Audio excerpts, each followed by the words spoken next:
ìròyìn àdìmúná, ìròyìn àdìmúná, àdìmúná, ìròyìn àdìmúná lórí ìsìnfẹ̀fẹ̀ ẹ jẹ́ ká jọ gbọ́. Ojúmọ́ ti mọ́ pẹ̀lú ìròyìn àdìmúná lórí ìsìnfẹ̀fẹ̀ nìkan ni tó ń kilẹ̀ títí wá. Ìròyìn àdìmúná.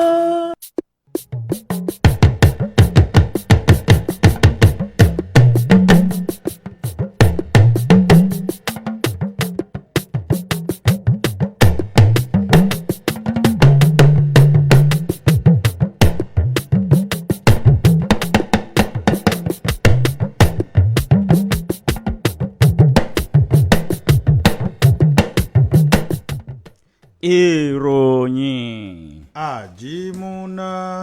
Ìròyìn àjímúná. Ìròyìn àjímúná. Ìròyìn àjímúná la tún gbédé láàárọ̀ ọjọ́ tòní. À ń ké gbogbo etí tó láǹfààní láti máa gbọ́ wa láàárọ̀ yìí wípé ẹ kú ojúmọ́ ẹ sì tún kó ìdarapọ̀ mọ́ wa o. Àti dé bá a ṣe dé gẹ́gẹ́ bí ìṣe àwa ni lánàá àwa tún ni lónìí àwa náà tún ni níwòyí ọ̀la láṣẹ Ìdùmarè. Ẹ ti mọ̀ wípé kókó inú kinní ọ̀hún ni àkọ́kọ́ máa ń tẹ̀ sí yín létí tá a bá ti wà ní orí ìròyìn ọ̀hún láti jẹ́ kẹ́ ẹ mọ ibi tí ìlú dé dúró. A sì ní fà àkókò ṣòfò lábẹ́ bó ṣe lè wù kó mọ́. Nínú ìwé ìròyìn Punch ni mo ti kọ́kọ́ fẹ́ ṣíde ìròyìn títí ọwọ́ mi yìí. Iléeṣẹ́ ọlọ́pàá ní ìpínlẹ̀ Èkó ni wọ́n ti fi páńpẹ́ ọba mú àwọn ènìyàn 6 kan tí wọ́n lọ́wọ́ nínú ìjà gbọ̀ngàn tí wọ́n sì tún jẹ́ afurasí ọmọ ẹlẹ́gbẹ́ òkùnkùn. Wọ́n fi páńpẹ́ ọba mú wọn o. Ìwé ìròyìn Punch ló punch ẹ̀ jáde. Nínú ìwé ìròyìn Nigerian Tribune náà ni ìròyìn eléyìí wà. Níbẹ̀ ni Okonjo Iweala òun náà ló ti ń kí ààrẹ Bọ́lá Tinubu látàrí àtúntò eléyìí tó ń ṣe fún ètò ọrọ̀ ajé orílẹ̀-èdè wa Nàìjíríà. Màmá náà ló sọ̀rọ̀ inú ìwé ìròyìn Nigerian Tribune òun náà ni a sì ti sọ ò. Àwọn ọmọ orílẹ̀-èdè Nàìjíríà wọ́n ti ń fi ìbéèrè síta bóyá o lè mọ ìbéèrè ọ̀hún o. Kí ni ààrẹ fẹ́ lọ ṣe ní Japan àti Brazil? Iléeṣẹ́ ààrẹ àwọn náà sọ̀rọ̀. Ṣé ìsọ̀rọ̀ ní gbèsìn ìsúnkun sí ní ìgbésẹ̀ gẹ́gẹ́? Ìwé ìròyìn Punch ó punch ẹ̀ jáde. Nínú ìwé ìròyìn Nigerian Tribune náà ni ìròyìn eléyìí wà. Níbẹ̀ ni àgbáríjọpọ̀ ẹgbẹ́ òṣìṣẹ́ NLC orílẹ̀-èdè wa Nàìjíríà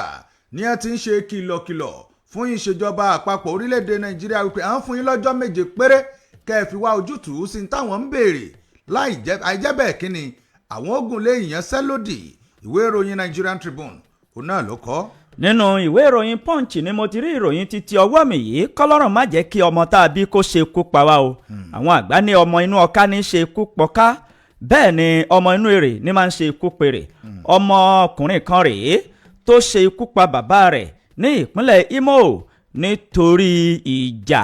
lórí ọ̀rọ̀ ilẹ̀ tí wọ́n tà láàrin ara wọn. Ìwé ìròyìn Punch ló punch ẹ̀ jáde. Nínú ìwé ìròyìn Vanguard náà ni ìròyìn eléyìí wà. Níbẹ̀ ni Peter Obi ló ti sọ̀rọ̀ wípé bàbá Bọ́lá Tinubu ṣe lásìkò tí orílẹ̀-èdè Nàìjíríà ti ń ké múrora yìí òun náà ni ẹ fún fẹ́ rìnrìn àjò. Peter Obi ló sọ ìwé ìròyìn Vanguard òun náà ni a sì ti kọ. Nínú ìwé ìròyìn Punch náà ni mo ṣì wà. Iléeṣẹ́ ọlọ́pàá pẹ̀lú àgbáríjọpọ̀ àwọn tó ń gbógun ti lílo owó ìlú mọ̀kùmọ̀kù ní orílẹ̀-èdè Nàìjíríà ni wọ́n ti fi páńpẹ́ ọba mú arábìnrin kan tó ní ayédèrú owó ilẹ̀ òkèèrè lọ́wọ́ ó sì tún kéde rẹ̀ gan ní ìta gbangba ni wọ́n bá fi páńpẹ́ ọba mú o. Ìwé ìròyìn Punch ló punch ẹ̀ jáde. Ẹ má fojú di ẹgbẹ́ òṣèlú alátakò SMBLF náà ni a ṣe kìlọ̀kìlọ̀ fún ẹgbẹ́ òṣèlú APC. Wọ́n ní ẹ wò ó ẹ má ṣe fojú di àwọn ẹgbẹ́ alátakò nítorí pé wọ́n lè dání lágbódà. Àná ìwé ìròyìn Vanguard òun náà ló kọ̀ròyìn ọ̀hún. Nínú ìwé ìròyìn Punch náà ni mo rí ìròyìn títí ọwọ́ mi yìí. Wọ́n fi páńpẹ́ ọba mú arákùnrin kan ní ìpínlẹ̀ Gombe tó jẹ́ olórí ẹkùn ìdìbò kan o lórí wípé ó fi tipátipá ó fi ṣe kinní yẹn fún ọmọ ọdún 12. Ìwé ìròyìn Punch lójú síta. Nínú ìwé ìròyìn Vanguard náà mo wà. Iléeṣẹ́ ọlọ́pàá náà ló ti sọ̀rọ̀ síta o wọ́n ní ǹjẹ́ yín mọ̀ wípé ọlọ́kadà náà wà lára àwọn tí wọ́n ń ṣe agbésùnmọ̀mí gbé àwọn èèyàn jí àwọn èèyàn gbé ní ìpínlẹ̀ Ondo. Ìwé ìròyìn Vanguard òun náà ló kọ̀ròyìn ọ̀hún. nínú ìwé ìròyìn Vanguard tó fà jáde tán lèmi náà ti fẹ́ fa ilé yìí jáde o. Tinubu tẹ̀ ń wò ó ó ti jẹ́ kí ìtọ́jú àìsàn jẹjẹrẹ kó rọrùn ní orílẹ̀-èdè Nàìjíríà. Mínísítà kan ló fohùn léde o. Ìwé ìròyìn Vanguard ló fà á jáde. inú ìwé ìròyìn Vanguard yẹn náà mo sì wà níbẹ̀ ni wọ́n ní arákùnrin kan náà ni wọ́n ti gba ẹ̀mí rẹ̀ látàrí pé kíni wọ́n nítorí pé ó kọ̀ láti jẹ́ kí àwọn ajínigbé kí wọ́n ní ìbáṣepọ̀ pẹ̀lú àbúrò rẹ̀ obìnrin. Wọ́n lélẹ́yìí náà ni wọ́n sì fi gba ẹ̀mí rẹ̀. Ìwé ìròyìn Vanguard òun náà ló kọ̀ròyìn ọ̀hún. ọmọ tá a kọ́ ó ṣeé ṣe kó gbé ilé tá a kọ́ ta o. Bàbá tó jẹ́ bàbá afurasí ajínigbé kan ní ìpínlẹ̀ Kwara ni àwọn ẹ̀ṣọ́ aláàbò ni wọ́n ti mú ẹ̀mí rẹ̀ rí ọ̀run o nítorí wípé ó ń ràgàbù ọmọ rẹ̀ kí wọ́n má bàa fi páńpẹ́ ọba mú. Ìwé ìròyìn Leadership ló lìdí ẹ̀ jáde. Wọ́n ti á pìyàmọ̀ owó òbítíbitì kalẹ̀ báyìí pé wọ́n fi tún afárá Third Mainland Bridge. Wọ́n ní owó tí ó lé ní tírílíọ̀nù mẹ́ta 3.6 trillion naira òun náà ni àwọn ètò afárá Third Mainland Bridge làwọn ètò ṣe Umahi. Òun náà ló sọ̀rọ̀ ìwé ìròyìn Nigerian Tribune òun náà ló sì kọ. àwọn àgbà bọ̀ wọ́n ní nǹkan tá a bá lè mójú kúrò níbẹ̀ á mójútó ni o. Aláàfin ti ìlú Ọ̀yọ́ ó fi júrinjú pẹ̀lú abẹnugan ilé ìgbìmọ̀ asòfin tó fi mọ́ ọ̀gá àgbà pátápátá fún iléeṣẹ́ ọlọ́pàá lórí ìdàgbàsókè ilẹ̀ Yorùbá. Ìwé ìròyìn Inside Ọ̀yọ́ ló kọ ìròyìn náà jáde. ǹjẹ́ yín mọ̀ wípé látàrí pé mo ṣe àtìlẹ́yìn fún Bọ́lá Tinubu lọ́dún 2023 ó máa jẹ́ kí n pàdánù òbítíbitì owó kódà díẹ̀ ló kù ilé mi ọ̀bá dàrú Folúkẹ́ Dáramọ́lá ògbóǹtarìgì ẹni tí ó ń ṣe eléré orí ìtàgé òun náà ni ó sọ̀rọ̀ ọ̀hún. Ìwé ìròyìn Nigerian Tribune òun náà ló sì kọ. nínú ìwé ìròyìn The Nation ni mo rí ìròyìn títí ọwọ́ mi yìí. Iléeṣẹ́ ọlọ́pàá ní ìpínlẹ̀ Rivers ni wọ́n ti fi páńpẹ́ ọba mọ́ arákùnrin kan tó jẹ́ olùṣọ́ àgùntàn. ẹ̀sùn tí wọ́n kà sí lẹ́sẹ̀ ni wípé ó ń lu àwọn ọmọ kéékèèké bíi kúkú bíi yíyè nígbà tí wọ́n ń ṣe ìsìn ìwẹ̀nùmọ́. Ìwé ìròyìn The Nation ló dì í jáde. tá ń sọ bẹ́ẹ̀ wípé Tinubu fẹ́ sọ orílẹ̀-èdè Nàìjíríà di orílẹ̀-èdè Yorùbá. wọ́n ní pé ọ̀rọ̀ táwọn kan sọ wípé Tinubu fẹ́ Yorubanizing bí wọ́n ṣe kọ́nù orílẹ̀-èdè Nàìjíríà kìí ṣe òótọ́ o. Daniel Wàlá òun náà ló sọ̀rọ̀ ọ̀hún. Ìwé ìròyìn Nigerian Tribune òun náà ló sì kọ. àwọn kókó yìí àti kókó míì láwọn máa mú wa ṣé tí ì gbọ́ ẹ̀yin ènìyàn wa ẹ̀yin aráalé à ń kí yín láàárọ̀ yìí bẹ́ẹ̀ ni a sì tún kí yín. A ní ìgbàgbọ́ àti ìdánilójú wípé oore ọ̀fẹ́ Ọlọ́run ó wà pẹ̀lú yín bó ṣe wà pẹ̀lú àwa náà ní yàrá agbára wa ń bì yìí. Adúpẹ́ pé ẹ̀ ń gbọ́ ìkànnì wa yìí. Adúpẹ́ wípé ẹ̀ ń yí sí ọ̀dọ̀ wa. A sì dúpẹ́ wípé ẹ̀ ń bá wa dòwò pọ̀. Ẹ káre láé iná ò ní tánwó yín o. Àbùdí ń tolókun àbùdí ń tọlọ́sà ẹnìkan kéré pa bíbù lára omi òkè ní gbogbo wa ò máa lọ o. Ìkànnì Alàlújá lẹ̀ ń gbọ́ lọ́wọ́. Ìkànnì Alàlújá ìkànnì tómìlú tómìgboro tómi gbogbo ìgboro tìtìtì. Ìkànnì ṣíìpù ni ìkànnì 99 pẹ̀lú ìyànmọ́sí tó gbé òkàn pọ̀n. Ìlú Òkè o látakàn mọ́lẹ̀ sí ní ìjọba ìbílẹ̀ Kájọlà ní ìpínlẹ̀ Ọ̀yọ́ la wà. Tá a ti ń dún tá a ti ń dùn tá a ti ń dún yánmuyánmu ṣé ti gbogbo ọmọ ẹ̀dá aráyé. Ìròyìn àjímọ́ná ọ̀hún náà ló ń lọ lórí ẹ̀rọ agbàgbé lọ́wọ́ o. Abẹ́rẹ́kẹ́rẹ́ Adégbìtẹ́ lórúkọ mi lórúkọ ẹnìkejì mi. ẹ káàárọ̀ o ẹ kú ojúmọ́ ẹ kú ojúmọ́ ẹ kú ojúmọ́ mọ́ o ní gbogbo ibi tẹ́ ẹ bá ti ń láǹfààní láti máa gbọ́ wa fún tàárọ̀ yìí. ǹjẹ́ ojúmọ́ ayọ̀ òun náà ló mọ́ wa ojúmọ́ ìdùnnú ojúmọ́ ìgbéga ojúmọ́ ìṣerere òun náà ló mọ́ àwa láàárọ̀ yìí. mo sì mọ̀ wípé ojúmọ́ ayọ̀ ló mẹ́yìn náà lówùúrọ̀ yìí. akínkàbọ̀ sí ìkànnì alára àgbàyídá ìkànnì SIP 89.1 FM ìlú Òkè o láfikalẹ̀ sí ìjọba ìbílẹ̀ Kájọlà ìpínlẹ̀ Ọ̀yọ́ o. akínkàbọ̀ sórí àkọ́tún ètò lẹ́yìn tí a pè ní àjímúná ìròyìn ńlá pè é ibẹ̀ ti mọ̀ tá a bá ti gbé dé láàárọ̀ báyìí tá a bá ti ka kókó ẹ̀ tán tiwa náà ni wípé ká mọ̀ dára dúró ká sì mọ̀ wọ inú ìròyìn ọ̀hún gangan lọ nísànsán nítorí pé ẹ̀yin ti ìtẹ́tí sí lélẹ́yìí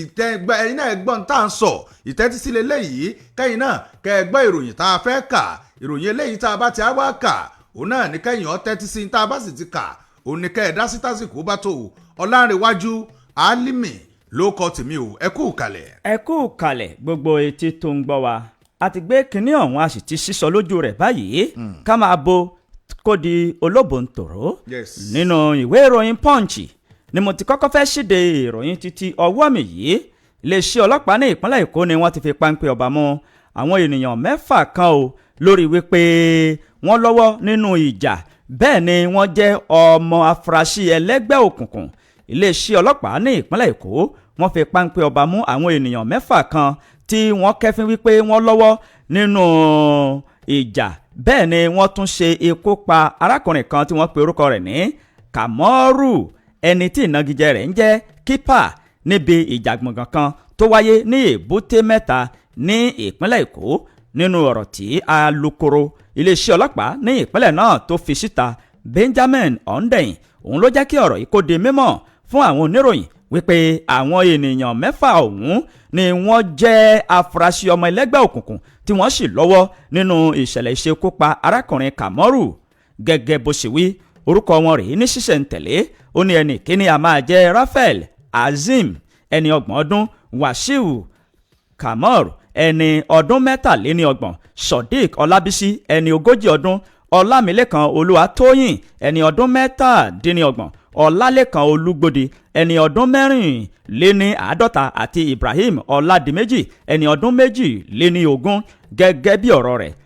alukoro iléeṣẹ́ ọlọ́pàá ó ṣàlàyé wípé àwọn ènìyàn 6 yìí ni wọ́n jẹ́ afurasí ọmọ ẹlẹ́gbẹ́ òkùnkùn tí wọ́n sì ń da omi àlàáfíà agbègbè náà rú gùdùgùdù ṣùgbọ́n báyìí o àti gbẹ́ndù àti ahéré wọ́n ti fi páńpẹ́ ọba mú wọn tí wọ́n ó sì taari wọn sí iwájú adájọ́ tí wọ́n ó sì jólamba pa ní iwájú òfin lẹ́yìn iṣẹ́ ìwádìí tó bá parí ìwé ìròyìn Punch ló pọ̀nchẹ́ ẹlẹ́mukẹ̀yẹ́ ò níbẹ̀. nínú ìwé ìròyìn Nigerian Tribune náà ni màá ti kọ́kọ́ mú ìròyìn àkọ́kọ́ eléyìí tó jáde lọ́wọ́ mi fún ti tàárọ̀ yìí níbẹ̀ òun náà ni arábìnrin Okonjo Iweala òun náà ló ti kí ààrẹ Bọ́lá Tinubu látàrí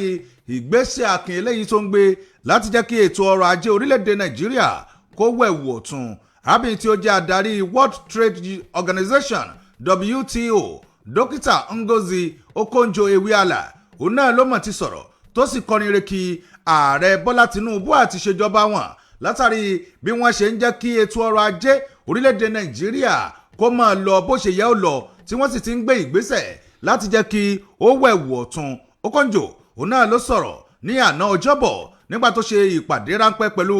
ààrẹ Bọ́lá Tinubu ní ilé ààrẹ eléyìí tó wà nílùú Àbújá ìpàdé ọ̀hún náà ni wọ́n sọ pé ìpàdé alátìlẹ̀kùn mọ́ríṣe náà mọ̀ ní wọ́n ní ìpàdé ọ̀hún òun náà ni ò sì gba àkókò rárá nítorí pé ààrẹ wọ́n ń pe amọ̀ láti rìnrìn àjò lọ sí orílẹ̀-èdè Japan àti orílẹ̀-èdè Brazil tó sì jẹ́ pé wọ́n kọ́kọ́ tasẹ̀ dúró ìyẹn ní ìlú Dubai orílẹ̀-èdè United Arab Emirates ìpàdé eléyìí tí olórí fún àjọ WTO tí wọ́n ṣe pẹ̀lú ààrẹ orílẹ̀-èdè wa Nàìjíríà òun náà ni wọ́n ṣe àpéjúwe rẹ̀ wípé eléyìí ọmọ dáa gan mọ̀ ní wọ́n jẹ́ ó di mímọ̀ wípé inú àwọn dùn ó bí ààrẹ ṣe gba àlejò nígbà tí òun débẹ̀ lẹ́yìn èyí ó sọ̀rọ̀ wípé ìyàwó ààrẹ tó tún jẹ́ obìnrin àkọ́kọ́ lórílẹ̀‐èdè wa Nàìjíríà sẹ́nitọ̀ Olúrẹ̀mí Tinubu wọ́n ní inú àwọn náà dùn látàrí bí wọ́n ṣe fi tẹ̀rìntọ̀ yàyà tí wọ́n sì jẹ́jẹ́ wípé wọ́n ti ṣetán o láti jẹ́ kí àwọn obìnrin orílẹ̀‐èdè wa Nàìjíríà kí àwọn oró wọn ní agbára lẹ́yìn èyí òun náà ni wọ́n wá sọ̀rọ̀ lórí ríran àwọn ọmọ orílẹ̀‐èdè Nàìjíríà lọ́wọ́ pàápàá jùlọ láti jẹ́ kí wọ́n rí àwọn iṣẹ́ àkànṣe gbà jákèjádò orílẹ̀‐èdè Nàìjíríà ìjà yìí mọ̀ wípé gbogbo àwọn ọmọbìnrin orílẹ̀‐èdè Nàìjíríà tó jẹ́ àwọn tí orí wọn pé bí orí àṣàrùn òun náà ni wọ́n ti kọ̀wé tí ẹni àwọn náà nílò iṣẹ́ káàkiri àwọn orílẹ̀‐èdè tó wà ní orílẹ̀‐èdè àgbáńlá ayé o ó kàn ṣe ní láàánú wípé láàrin àwọn ọmọ orílẹ̀‐èdè Nàìjíríà tí wọ́n jẹ́ 70,000 eléyìí tí wọ́n kọ̀wé pé àwọn nílò iṣẹ́ ìjà yìí mọ̀ wípé èèyàn 140 òun náà ni àwọn èèyàn tí ń yàn ṣùgbọ́n àwọn tí ń ṣiṣẹ́ takuntakun láti jẹ́ kí àwọn ààyè eléyìí tí ó mọ̀ sílẹ̀ fún àwọn obìnrin lórílẹ̀‐èdè Nàìjíríà pàápàá jùlọ láàrin gbùngbùn àgbáńlá ayé kó lè kẹsẹ̀ járí ìwé ìròyìn Nigerian Tribune òun náà ló kọ̀ròyìn ọ̀hún tẹ́yin bá fẹ́ ṣẹ̀rí ẹ̀. nínú ìwé ìròyìn Punch ni mo rí ìròyìn títí ọwọ́ mi yìí ọ̀kan ọ̀jọ̀kan àwọn ọmọ orílẹ̀-èdè Nàìjíríà ni wọ́n ti ń fi ìbéèrè síta wípé kí ni ààrẹ fẹ́ lọ ṣe ní Japan àti ní Brazil iléeṣẹ́ ààrẹ àwọn náà fohùn lédè wípé ohun tí ààrẹ fẹ́ lọ ṣe rèé ṣe bí ìsọ̀rọ̀ nígbèsì ìṣúkùnsí ní ìgbésẹ̀gẹ́ngẹ́ ọjọ́ 14 oṣù kẹjọ ọdún 2025 tí a wà yìí ní ààrẹ Bọ́lá Ahmed Tinubu ló ti gùn lé ìrìn àjò lọ sí ilẹ̀ òkèèrè agbẹnusọ fún ààrẹ Báyọ̀ Ọ̀nẹ́nugà ló sọ ọ̀rọ̀ yìí síta wípé ààrẹ yóò lọ sí Japan yóò sì tún dé Brazil àmọ́ o láàrin ìrìn àjò náà ni ààrẹ yóò yà sí ìlú Dubai kó tó lọ sí Brazil nínú ọ̀rọ̀ Ọ̀nẹ́nugà ó ní Japan ààrẹ yóò kópa ní bùdó ètò kan tí wọ́n pe orúkọ rẹ̀ ní Toyo International Conference èyí tó ní ṣe pẹ̀lú ìdàgbàsókè ilẹ̀ adúláwọ̀ ní ìlú kan tí wọ́n pe orúkọ rẹ̀ ní Yokohama láàrin ogúnjọ́ sí ọjọ́ 22 oṣù kẹjọ yàtọ̀ sí èyí ó ní ààrẹ yóò yọjú sí àwọn ìpàdé kan tí yóò wáyé ṣáájú ètò náà níbi tí yóò ti bá àwọn iléeṣẹ́ kan sọ̀rọ̀ nípa bí wọ́n ó ṣe ìdókòwò ní orílẹ̀-èdè Nàìjíríà nígbà tí ààrẹ bá ti kúrò ní Japan ó ní yóò tún mórílẹ̀ ìlú Brasilia ní orílẹ̀-èdè Brazil ní Brazil yìí ààrẹ yóò wà níbẹ̀ láàrin ọjọ́ 24 sí ọjọ́ 25 oṣù kẹjọ gẹ́gẹ́ bó ṣe sọ ààrẹ yóò tún ṣe àwọn ìpàdé tó ṣe kókó tó ṣe pàtàkì pẹ̀lú àwọn olórí orílẹ̀-èdè Brazil láti jẹ́ kí orílẹ̀-èdè Nàìjíríà kí wọ́n jọ máa dáwọ́ ìfẹ́ kí wọ́n sì jọ wà ní ìfọwọ́sowọ́ papọ̀ ọ̀kan ọ̀jọ̀kan ọ̀rọ̀ ló ti ń jáde lẹ́nu ọjọ́ mẹ́ta yìí wípé òjòjò ń ṣògùn ààrẹ Aṣíwájú Bọ́lá Ahmed Tinubu ara ògùn òlé o nínú ọ̀rọ̀ tí agbẹnusọ fún ààrẹ tó fi léde ó ní kókókókó báyìí la ara babalẹ̀ kódà ẹ̀kọ́ ń wọlé ewé ń jáde bẹ́ẹ̀ ni ohun gbogbo ń lọ ní wẹ̀lẹ̀mù pẹ̀lú ààrẹ Aṣíwájú Bọ́lá Ahmed Tinubu ìwé ìròyìn Punch ló Punch ìròyìn wọn jáde ẹlẹ́mu kẹ̀yẹ́wò níbẹ̀. nínú ìwé ìròyìn Vanguard náà ni ìròyìn eléyìí ló wà níbẹ̀ ni Peter Obi ló ti ṣe àpèjúwe ìrìn àjò eléyìí tí ààrẹ fẹ́ rìn bí ìgbà tó jẹ́ pé ìrìn àjò tí ààrẹ ò fi ìhà àròjinlẹ̀ tí wọn ò fi rìn ni o látàrí ipò eléyìí tí orílẹ̀-èdè Nàìjíríà tí ó wà ẹni tí ó jáde dupò lábẹ́ àsíá ẹgbẹ́ òṣèlú Labour Party ìyẹn ní ọdún 2023 ọ̀gbẹ́ni Peter Obi òun náà ló mà ti sọ̀rọ̀ tó ti jó di mímọ̀ wípé ẹ wo ààrẹ orílẹ̀-èdè wa Nàìjíríà ó dàbí ìgbà tó jẹ́ pé àìní àròjinlẹ̀ látàrí ìyìn tí ń sin ọmọ orílẹ̀-èdè Nàìjíríà òun náà lọ́fàá tó fi jẹ́ pé ìrìn àjò lọ́tún ìrìn àjò lósì òun náà ni a fẹ́ máa rìn látàrí ipò tí orílẹ̀-èdè Nàìjíríà pàápàá jùlọ ètò ààbò eléyìí tí àwọn ọmọ orílẹ̀-èdè Nàìjíríà tí ń kojú ààrẹ náà ló ti sọ látẹnu ẹni tí ó jẹ́ amúgbálẹ́gbẹ̀ẹ́ pàtàkì wípé àwọn fẹ́ rìnrìn àjò lọ sí àwọn orílẹ̀-èdè méjì lórí ọ̀rọ̀ eléyìí tí ó wá jáde òun náà ni wọ́n ti wájú di mímọ̀ wípé láàrin ọjọ́ tí ó lé ní ẹ̀ẹ́dẹ́gbẹ̀rin eléyìí tí ààrẹ ti wà lóróyè ǹjẹ́ yín mọ̀ wípé ààrẹ ti lo ọjọ́ igba eléyìí láti fi rìnrìn àjò lọ sí ilẹ̀ òkèrè Peter Obi òun náà ló ti wá sọ̀rọ̀ tó ń jẹ́ ó di mímọ̀ wípé ààrẹ ǹjẹ́ ẹ rí pé orílẹ̀-èdè Nàìjíríà ipò tó wà yìí ipò tó yẹ kí aṣíwájú kó dúró tì í lásìkò ṣòro mọ̀ ní tó sì ti àpèjúwe ìrìn àjò ọ̀hún bí ìgbà tó jẹ́ pé ìrìn àjò ẹlẹ́sìn ìrìn lásán mọ̀ ní ó ní bó lè yín ó ṣe sọ wípé orílẹ̀-èdè tí ìyà ń jẹ báyìí tí nǹkan sì ń ṣe àwọn ọmọ orílẹ̀-èdè ọ̀hún òun náà lórí ààrẹ ẹni tó jẹ́ aṣíwájú ń bẹ̀ ló fẹ́ máa rìnrìn àjò ǹjẹ́ kò yẹ kó wá ojútùú ìyẹn sì ti ń ṣe ọmọ orílẹ̀-èdè Nàìjíríà kó tó di pé níbi àbábá fẹ́ rìnrìn àjò ebi yóò tọ́jú ilé náà wọ́n ní ilé ọ̀dà bàbá rìnrìn àjò ńgbà bàbá bá dé ebi létí ọ̀dà ọ̀hún òun náà wọ́n fàbọ̀ sí Peter Obi sọ̀rọ̀ ilẹ̀kùn ìwé ìròyìn Vanguard òun náà ló sì kọ́ tẹ̀ bá fẹ́ ṣẹ̀rí ẹ̀. nínú ìwé ìròyìn Punch ni mo rí ìròyìn títí ọwọ́ mi yìí kọ́lọ́run má jẹ́ kí ọmọ tá a bí kó gba ẹ̀mí lọ́rùn wa o káwa náà ká sì kọ́ ọmọ tá a bí kó gba ẹ̀kọ́ torí pé ọmọ tá a kọ́ yóò gbé ilé tá a kọ́ tà ọmọ kan rèé tó ṣe ikú pa bàbá rẹ̀ ní ìpínlẹ̀ Imo lórí ìjà gbọ̀ngàn lórí ọ̀rọ̀ tó ní ṣe pẹ̀lú ilẹ̀ títà ìwé ìròyìn Punch ló ti ìròyìn ọ̀hún síta iléeṣẹ́ ọlọ́pàá ní ìpínlẹ̀ Imo ni wọ́n ti fi páńpẹ́ ọba mú arákùnrin kan ẹni ọdún 39 tí wọ́n pe orúkọ rẹ̀ ní Ifeanyi Ondoka gẹ́gẹ́ bí iléeṣẹ́ ọlọ́pàá gẹ́gẹ́ bí wọ́n ti fi léde wọ́n ní bàbá tó ṣe ikú pa ọ̀hún náà ní jẹ́ Dene Ondoka lórí ọ̀rọ̀ kan tó ní ṣe pẹ̀lú aáwọ̀ lórí ilẹ̀ tí wọ́n tà ní ìlú kan tí wọ́n ń pè ní Hulu. Gẹ́gẹ́ bí iléeṣẹ́ ọlọ́pàá gẹ́gẹ́ bí wọ́n ṣe wí, wọ́n ní Ifeanyi yìí òun ni ó jẹ́ ọmọ agbègbè kan tí wọ́n pe orúkọ rẹ̀ ní Amafeki ní Hulu ní ìjọba ìbílẹ̀ Hulu ní ìpínlẹ̀ Imo. Gẹ́gẹ́ bí wọ́n ṣe wí, wọ́n ní bàbá náà tó jẹ́ ẹni ọdún márùndínlọ́gọ́rin ni wọ́n ní aáwọ̀ lórí bí wọ́n ṣe ta ilẹ̀ kan, ṣùgbọ́n ìjà ọ̀rọ̀ náà ó padà yọrí sí ìjà tí ọmọ yìí tí ò sì bẹ̀sùbẹ̀gbà tó ṣe ikú pa bàbá rẹ̀ lẹ́yìn ọ̀ṣọ́kà. Iléeṣẹ́ ọlọ́pàá ní ìpínlẹ̀ Imo pàápàá jùlọ ọ̀rọ̀ náà ló jáde láti ẹnu alukoro fún iléeṣẹ́ ọlọ́pàá Henry Okoye. Ó jẹ́ kó di mímọ̀ wípé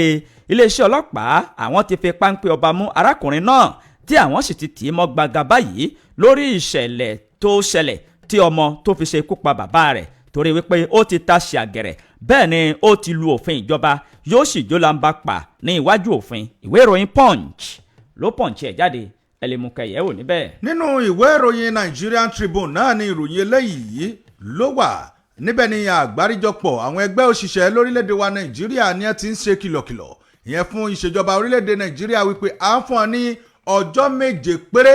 látàrí kí wọ́n fi wá ojútùú ìyẹn síbi tí bàtà tó ti gbé ń ta àwọn òṣìṣẹ́ orílẹ̀‐èdè Nàìjíríà lẹ́sẹ̀. Láìsí bẹ́ẹ̀ àwọn ó bẹ̀rẹ̀ ìyanṣẹ́lódì ni o. Àgbáríjọpọ̀ àwọn ẹgbẹ́ òṣìṣẹ́ lórílẹ̀‐èdè wa Nàìjíríà, the Nigerian Labour Congress NLC, òun náà ni àmọ̀ ti ṣe kìlọ̀kìlọ̀ lánàá ọjọ́bọ̀ Thursday ìyẹn fún ìṣèjọba orílẹ̀‐èdè wa Nàìjíríà wípé à ń fún yín o ní ọjọ́ 7 péré láti wá ojútùú ìyẹn síbi tí bàtà tó ti gbé ń ta àwọn ọmọ orílẹ̀‐èdè Nàìjíríà lẹ́sẹ̀, nítorí pé àsìkò ti tó báyìí láti jẹ́ kí ẹ wá ojútùú sí o. Àgbáríjọpọ̀ àwọn tí wọ́n jẹ́ ẹgbẹ́ òṣìṣẹ́ ọ̀hún òun náà wọ́n ń jẹ́ ó di mímọ̀ wípé àwọn ìlérí eléyìí tí ìjọba àpapọ̀ eléyìí tí wọ́n ti jẹ́ fún àwọn látìgbà yìí òun náà wọn ò mọ̀ ṣe. Kódà àwọn òṣìṣẹ́ fẹ̀yìntì gan owó tí ó yẹ kí wọ́n máa san fún wọn, wọ́n ní níṣe ni ìjọba àpapọ̀ ní à ń dàgbà àwọn ètò ìṣúná eléyìí tí wọ́n máa ń bá ní dójútòfò ìyẹn Nigeria Social Insurance Trust Fund. Wọ́n níbẹ̀ òun náà ni wọ́n máa ń kó owó lọ, owó tó yẹ kó jẹ́ ẹ̀tọ́ òṣìṣẹ́ àwọn òṣìṣẹ́ fẹ̀yìntì. Nígbà tó ń sọ̀rọ̀ ẹni tí ó jẹ́ ààrẹ fún àgbáríjọpọ̀ àwọn ẹgbẹ́ òṣìṣẹ́ Joe Ajaero náà ló ń sọ̀rọ̀ tó sì ń jẹ́ ó di mímọ̀ wípé àwọn tí ń mójútó bí ọwọ́ ọ̀ṣẹ́ bó ṣe ń yá sí nínú àgbáríjọpọ̀ ẹgbẹ́ òṣìṣẹ́ lórílẹ̀‐èdè Nàìjíríà nínú ìpàdé eléyìí tí àwọn ṣe ní ọjọ́ 13 oṣù kẹjọ ọdún tí a wà nínú rẹ̀ yìí, àwọn tí a wá tẹnumọ́ wípé ẹ wo ibi tí ìyà ti ń jẹ àwọn ọmọ orílẹ̀‐èdè Nàìjíríà iná ni ìgbà téèyàn bá ti ń fi ìyà jẹ òṣìṣẹ́. Wọ́n ní ìyà tí wọ́n fi ń jẹ òṣìṣẹ́ yìí àwọn sì ti wá pè àmọ́ báyìí wípé ìjọba kìlọ̀kìlọ̀ táwọn fẹ́ ṣe yìí àwọn fẹ́ ṣe láàrin ọjọ́ 7 péré 7 days only. Lẹ́yìn ọjọ́ 7 in tí ó padà tẹ̀yìn ẹ̀yọ kò sì sí tí ó tẹ̀yìn ẹ̀yọ bí ó ṣe pé káwọn ó gùn lé ìyanṣẹ́lódì àwọn táwọn ó sì gùn lé ẹni túwó ìròyìn eléyìí tí ó jáde láti inú ìwé ìròyìn Nigerian Tribune nù tẹ́yìn bá fẹ́ ṣẹ̀rí ẹ̀. Nínú ìwé ìròyìn Punch náà ni mo rí ìròyìn títí ọwọ́ mi yìí. Iléeṣẹ́ ọlọ́pàá ní ìpínlẹ̀ Gombe ni wọ́n ti fi páńpẹ́ ọba mú arákùnrin kan tí wọ́n ní ó jẹ́ olórí ẹkùn ìdìbò kan o tó fi tipátipá jẹran ṣùkú sí ọmọ ọdún 12 ní ìpínlẹ̀ náà. Iléeṣẹ́ ọlọ́pàá ní ìpínlẹ̀ Gombe ni wọ́n ti fi páńpẹ́ ọba mú arákùnrin kan tó jẹ́ ẹni ọdún 55 tí wọ́n sì sọ wípé ó jẹ́ olórí ẹkùn ìdìbò kan ní Sambu Yamatu ní ìjọba ìbílẹ̀ Deba ni ọ̀rọ̀ yìí ti ṣẹlẹ̀. Ẹ̀sùn tí wọ́n fi kàn án ni wípé ó fi tipátipá jẹran ṣùkú sí ọmọ ọdún 12 nínú ọ̀rọ̀ tí alukoro iléeṣẹ́ ọlọ́pàá ní ìpínlẹ̀ náà tó fi síta DSP Buhari Abdullahi òun ni ó fi ìdí ọ̀rọ̀ yìí múlẹ̀ wípé àwọn ti fi páńpẹ́ ọba mú arákùnrin ọ̀hún ní ọjọ́rú lórí wípé ó ti taṣe àgẹ̀rẹ̀ bẹ́ẹ̀ ni ó ti lu òfin ìjọba. Nínú ọ̀rọ̀ tí iléeṣẹ́ ọlọ́pàá tí wọ́n fi léde fún àwọn oníwèé ìròyìn wọ́n sọ wípé arákùnrin yìí ó dá ẹ̀ṣẹ̀ yìí ní ọjọ́ 9 oṣù kẹjọ ní àárín bíi aago 9 alẹ́ nígbà tí ó mú ọmọdébìnrin yìí tó mú lọ sí ibì kan tó jẹ́ kọ́lọ́fín tó sì fi tipátipá tó fi jẹ ẹran ṣokòsí rẹ̀ kó tó di pé òkété padà bórù mọ́ ọ lọ́wọ́. Iléeṣẹ́ ọlọ́pàá ní agbègbè náà ni wọ́n sọ wípé lẹ́yìn ìgbà tí wọ́n fi ọ̀rọ̀ náà tó àwọn létí ni àwọn dá ọgbọ́n tí àwọn sì sa gbogbo agbára àwọn láti fi páńpẹ́ ọba mọ́ wọn. Gẹ́gẹ́ bí ọ̀rọ̀ náà, wọ́n ní wọ́n gbé ọmọ náà lọ sí ilé ìwòsàn láti ṣe àyẹ̀wò àti láti mọ fín ìdí kókó wípé ṣé lóòtítọ́ àbí irọ́ ni. Ṣùgbọ́n àwọn onímọ̀ nípa ìlera wọ́n fi kinní ọ̀hún múlẹ̀ wípé òtítọ́ ni o. Arákùnrin ọ̀hún ó ti wà ní akóló àwọn ọlọ́pàá báyìí tó ń ti ń wò kánbónkánbó bí òkété inú ayanran. Ìwé ìròyìn Punch ló pọ̀ǹchì ẹ̀ ẹlẹ́mùkẹ́yẹ̀wò níbẹ̀. nínú ìwé ìròyìn Nigerian Tribune náà ni ìròyìn eléyìí ló ti jáde o. Níbẹ̀ ni wọ́n ti ń jẹ́ odi mímọ̀ wípé látàrí ètò ìdìbò eléyìí tí ó fẹ́ wáyé ìyẹn ní ìpínlẹ̀ Anambra sí ipò gómìnà, wọ́n ní Peter Obi òun náà ló mọ̀ ti léwájú ìpolongo ìbò fún ẹgbẹ́ òṣèlú Labour Party látàrí bí ọ̀kan bí wọ́n ṣe ń bẹ̀rù nínú ẹgbẹ́ òṣèlú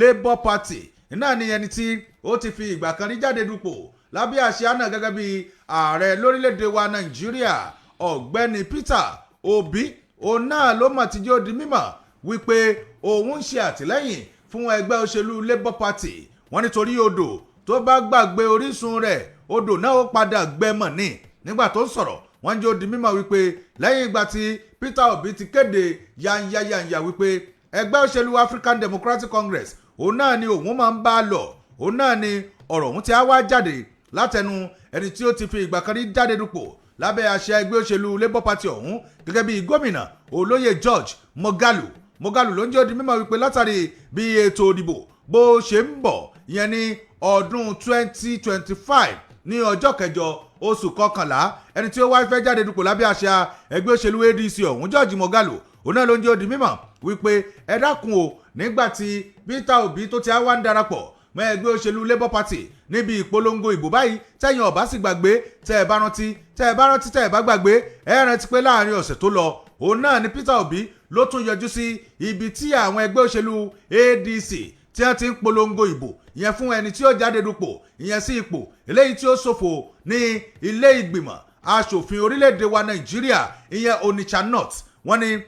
Peter Obi ó mọ̀ tún ṣe àtìlẹ́yìn ìyẹn fún ẹni tí ń polongo òbò ní abẹ́ àṣẹ ẹgbẹ́ òṣèlú ADC. Wọ́n ní kẹ́sì àwa máa wo àwọn ìjọba ìbílẹ̀ eléyìí tí ó lé ẹyọ kan ní 20 òun náà ni wọ́n ti pìyàmọ̀ pé wọ́n ti ṣe ìpolongo òbò pàápàá jùlọ ìyẹn sí ipò gómìnà ní ìpínlẹ̀ náà. Wọ́n ní tó wá ń ba ẹni tí ó wá jáde dupò lábẹ́ àṣẹ ẹgbẹ́ òṣèlú Labour àti ẹni tí yóò jáde dupò lábẹ́ àṣẹ ẹgbẹ́ òṣèlú ADC lẹ́rù ìyẹn George Moghalu. Òun náà ni wípé ẹ dákun o, ta gan ni Peter Obi ní ṣiṣẹ́ fún ní ìpínlẹ̀ Anambra eléyìí ọtí á wá gbẹ̀rún tán torí à lè sọ pé sápá ọ̀tún òun náà ní ṣiṣẹ́ fún àbápàsì. Ìwé ìròyìn Nigerian Tribune òun náà ló kọ ìròyìn ọ̀hún tẹ́ ẹ bá fẹ́ ṣẹ̀rí ẹ̀. Nínú ìwé ìròyìn Vanguard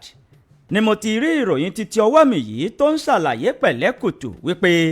ààrẹ Aṣíwájú Bọ́lá Ahmed Tinubu tẹ̀ ń wò yìí bàbá máa ń gbìyànjú, kódà bàbá òun ó ń ṣe takuntakun fún orílẹ̀-èdè Nàìjíríà o. Tẹ́ ẹ bá tún wò ó, ìtọ́jú àìsàn jẹjẹrẹ ní orílẹ̀-èdè yìí ó mà ti di ìrọ̀rùn gẹ́gẹ́ bí ọ̀rọ̀ kan tí mínísítà tó ń rí sí ìlara ẹni lọ́yẹ̀ àti ìfiléde tí ó fi ọ̀rọ̀ ọ̀hún léde o, Alhaji Mohammed Idris, òun ni ó jẹ́ kí ọ̀rọ̀ yìí kó di mímọ̀ wípé ààrẹ Aṣíwájú Bọ́lá Ahmed Tinubu tí ẹ̀ ń wò yìí nípa ètò kan tí ààrẹ gbé lọ́wọ́ tí wọ́n pe orúkọ ètò ọ̀hún ní fífi ìrètí ọ̀tun sí etí gbogbo tekérétekeré ọmọ orílẹ̀-èdè Nàìjíríà yìí. Ààrẹ ti jẹ́ kí ìtọ́jú àìsàn jẹjẹrẹ kó di ìrọ̀rùn ní ilẹ̀ wa. Nígbà tí mínísítà yìí tó ń sọ̀rọ̀ yìí ó ṣe àbẹ̀wò sí gómìnà ìpínlẹ̀ Enugu ọ̀gbẹ́ni Peter Mbah ní ọjọ́bọ̀ ní àná òde yìí ní ìpínlẹ̀ Enugu ni wọ́n ti jọ fi ọ̀rọ̀ jọ̀rọ̀ tí wọ́n sì ń sọ̀rọ̀ yìí wípé ààrẹ Aṣíwájú Bọ́lá Ahmed Tinubu bàbá ń ṣe gudugudu méje láti jẹ́ kí ohun gbogbo kó dúró re, kí ohun gbogbo kó sì bọ̀ sípò nípa ètò ìlera àti nípa oríṣiríṣi àwọn ètò. Gẹ́gẹ́ bó ṣe wí, ó ní Tinubu ó ń ṣe takuntakun, yóò sì ṣòro fún àwọn ènìyàn tó jẹ́ pé wọ́n ti mọ̀ yí pé Tinubu ń gbìyànjú kí wọ́n tún sọ wípé kó má lọ lẹ́ẹ̀kejì. Fún ìdí èyí ẹ pàtẹ́wọ́ fún Tinubu ńpá. Ìwé ìròyìn Vanguard ni ó fà á jáde, ẹlẹ́mu kẹyẹ̀wò níbẹ̀. Kádé ẹ̀ka ìkéde àti ìpolówó ọjà wa gbàtà bá padà dé a ó máa tẹ̀síwájú ẹ kú kalẹ̀. ọ̀run ilé ìkẹyìn wa. Síónì ìlú ayọ̀, Jerúsálẹ́mù ìlú. bó tilẹ̀ wù ká pẹ́ láyé ọ̀run lèrè onígbàgbọ́ ọ̀run ilé ìkẹyìn wa. èyí ni àkórí ìpàgọ́ ayọ̀ ńlá ti ìjọ CAC òkè ayọ̀ international ti ọdún yìí tí yóò bẹ̀rẹ̀ ní Monday ọjọ́ kejìdínlógún sí Sunday ọjọ́ kẹrìnlélógún oṣù kẹjọ ọdún tá a wà nínú rẹ̀ yìí. ìpàgọ́ náà máa wáyé ní ìjọ ọlọ́run CAC òkè ayọ̀ street ojú bàbá ìṣẹ́yìn. níbi ìpàgọ́ ìdánilẹ́kọ̀ọ́ àpérò orin ẹ̀mí eré ẹ̀mí ẹ̀kọ́ lórí ìlera àti ọ̀pọ̀ ẹ̀kọ́ tó bá ìlànà ọlọ́run yóò máa wáyé níbi ìpàgọ́ náà. gbogbo òṣìṣẹ́ ìjọ ikọ̀ àti ìríjú gbogbo ọmọ ọlọ́run ẹ rí i dájú wípé ẹ wá síbi ìpàgọ́ tọdún yìí kí ẹ wá gba agbára láti ṣe iṣẹ́ rere àti láti gba èrè rere láyé àti lọ́run pẹ̀lú. ètò ààbò tó dájú wà ní sẹpẹ́. pásítọ̀ P.O. Adéròjú ní olùgbàlejò àgbà lábẹ́ àkóso pásítọ̀ Dr. Henry Oyo ààrẹ CAC ní gbogbo àgbáyé. CAC òkè ayọ̀ Ìgàngàn Ìbàràpá district lólùkéde. Jésù lolúwa. Hooray! It's your birthday! The leader, amiable leader Alhaji Abdurrasheed Aremo Olopiniyan, the PDP chieftain of your state, as you're celebrating your 64th year on earth. Happy birthday, Baba wa, Adarí wa Alhaji Abdurrasheed Aremo Olopiniyan, the PDP chieftain of your state. Bẹ́ṣẹ̀ ṣayẹyẹ ọjọ́ bíi ọdún 64 yín lókè pẹ́. Ẹ kú oríire músòmúsò àṣeyí ṣàmọ́dún lágbára Ọlọ́run ẹ pẹ́ láyé o. Aṣíwájú yín ò ní dèrò ẹ̀yìn, iwájú lọ̀pá ẹ̀bì tí yóò máa ré sí o. Ọdún tí ń bọ̀ àjọpéjú ṣe ni ìbànújẹ́ ò ní kọ̀gùn sílé yín o. Lágbára Ọlọ́run ẹ̀mí gígùn àlàáfíà lẹ́ẹ̀fì lọ́jọ́ ayé yín o. Ẹ sì ní kú sọ́nà bí èéfín. Aṣíwájú tó gbáyáyì, aṣíwájú tó mọyì, we celebrate your happy birthday. Olùkíni Honourable Optician Ọ̀jẹ́bísí Samuel Túndé, special assistant to Kájọlá local government chairman lóní ká kí yín pé àṣeyí ṣàmọ́dún happy birthday sir.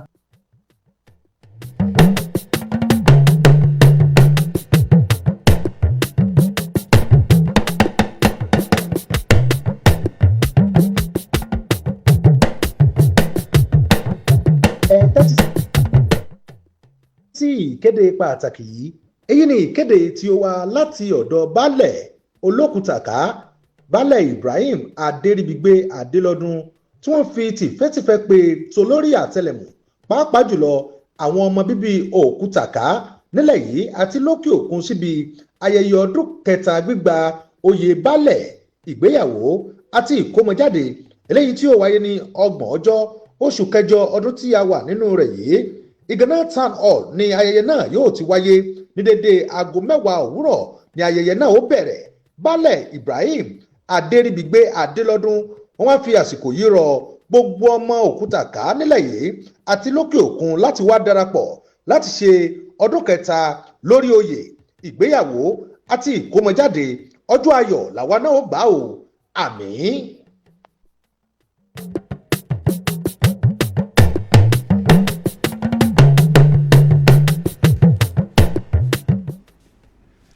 ẹ káàbọ̀ padà láti ojú ọjà. ní báyìí ìròyìn àjímúná ó ṣe ń tẹ̀ sọ́wọ́ wájú inú ìwé ìròyìn Nigerian Tribune náà ni màá ti mú ìròyìn eléyìí tó kàn níbi tí ẹgbẹ́ òṣèlú SDP tí wọ́n ti kéde yànyà síta wípé àwọn ti ṣetán o láti kópa níbi ètò òdìbò eléyìí tí ó wáyé ní apá àríwá Ìbàdàn North ìyẹn ní ọ̀la òde yìí. ẹ̀ tí ó jẹ́ aṣíwájú fún ẹgbẹ́ òṣèlú náà ló sọ̀rọ̀ ọ̀hún síta. Alága fún ẹgbẹ́ òṣèlú Social Democratic Party SDP ní ìpínlẹ̀ Ọ̀yọ́ Honourable Michael Okunlade òun náà ló mà ti sọ̀rọ̀ jáde látàrí bí ilé ẹjọ́ ṣe pàṣẹ fún àwọn àjọ tó ń mójútó ètò òdìbò lórílẹ̀‐èdè wa Nigeria Independent National Electoral Commission INEC pé kí wọ́n kéde orúkọ dókítà Islamiyat Abdulkadri gẹ́gẹ́ bí ẹni tí òun náà jáde dupò níbi ètò òdìbò sí ilé ìgbìmọ̀ aṣojú ṣòfin tí wọ́n ti pìyàmọ́ wípé yóò wáyé ní ọjọ́ àbámẹ́ta Saturday eléyìí tí ó wáyé lọ́la yìí. Òkunládé òun náà ló sọ̀rọ̀ tó sì ń jẹ́ odi mímọ̀ wípé kó tó dìgbà yìí òun náà ni àjọ INEC ní wọ́n ti yọ ẹni tí ó jẹ́ aṣojú ẹgbẹ́ òṣèlú SDP tí wọ́n yọ ọkọ rẹ̀ bí ẹni yọ jìgá kúrò lára àwọn tí ó jáde dupò nínú ọ̀rọ̀ eléyìí tí alága ọ̀hún tó wá sọ ó ní tó ń ba àwọn lẹ́rù òun náà ni pé kí ni ìdájọ́ tí ilé ẹjọ́ tí ó gbé kalẹ̀ ó wá láwọn wá dúpẹ́ o pé ilé ẹjọ́ ti kéde wípé káwọn ó tẹ̀ wájú níbi à ń kópa níbi ètò ìdìbò ọ̀hún. Nínú ọ̀rọ̀ eléyìí tó fi léde òun náà ló sọ ò wípé òun kéde wípé inú òun dùn láti kéde pé ní òwúrọ̀ òní ìyẹn àná ọjọ́bọ̀ Thursday wípé ilé ẹjọ́ wọ́n ti dájọ́ wípé ẹni tí ó jẹ́ ẹni tí ó jáde dupò lábẹ́ àṣẹ ẹgbẹ́ òṣèlú SDP kọ́ọ̀n náà ó jáde ò ìyẹn sí ètò ìdìbò ilé ìgbìmọ̀ aṣojú-ṣòfin nípa ilé ìgbìmọ̀ tó ṣòfo òun náà ni wọ́n wá ti jó di mímọ̀ wípé àwọn náà wá ti ń pe amọ̀kalẹ̀ wípé tó bá ti di ọ̀la òde yìí àwọn ó jáde lógúnlógún bẹ́ẹ̀ làwọn ó jáde lọ́gbọ̀nlọ́gbọ̀n láti lọ dìbò fún ẹni tí ó jẹ́ aṣojú ẹgbẹ́ àwọn. Ìwé ìròyìn Nigerian Tribune òun náà ló kọ ìròyìn ọ̀hún. nínú ìwé ìròyìn leadership ni mo ti rí ìròyìn títí ọwọ́ mi yìí o. bàbá kan rèé tí wọ́n fura sí wípé ó jẹ́ bàbá arákùnrin kan tó jẹ́ ajínigbé ní ìpínlẹ̀ Kwara tó sì fẹ́ dóòlà ọmọ rẹ̀ tí wọ́n fura sí pé ó jẹ́ ajínigbé lọ́wọ́ àwọn ẹlẹ́ṣọ́ aláàbò. ṣùgbọ́n ọ̀rọ̀ ọ̀hún ó padà di fàákàjà ni wọ́n bá mú ẹ̀yìn bàbá ọ̀hún balẹ̀. iléeṣẹ́ ọlọ́pàá ni wọ́n ti fi ohùn léde wípé o bàbá kan tí wọ́n fura sí pé ó jẹ́ bàbá afurasí ajínigbé tí wọ́n pe orúkọ rẹ̀ ní Alhaj Doti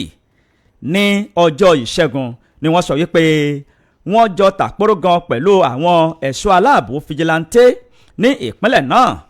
kó tó di wípé bàbá ọ̀hún ó kọ́kọ́ yọ àdá sókè láti gbé ìjà ọmọ rẹ̀ tí wọ́n fẹ́ mú àti láti má jẹ́ kí wọ́n fi páńpẹ́ ọba mú ọmọ náà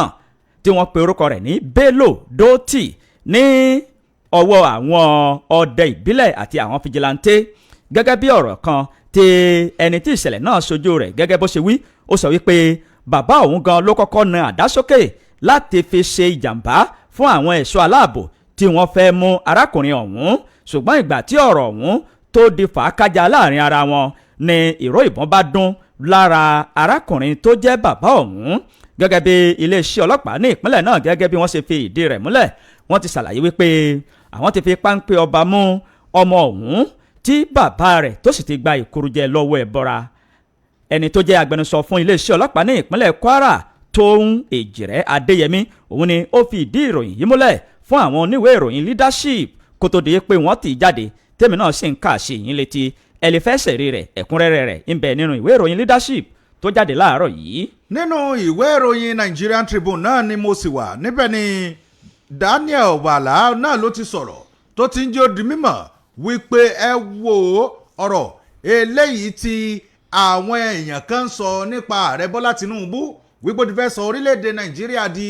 orílẹ̀-èdè Yorùbá wọn ní irọ́ mọ̀ ni kò sí nǹkan tó jọ. Wàlá ẹni tí ó jẹ́ amúgbálẹ́gbẹ̀ẹ́ pàtàkì ìyẹn sí ààrẹ orílẹ̀-èdè wa Nàìjíríà òun náà ló mọ̀ ti da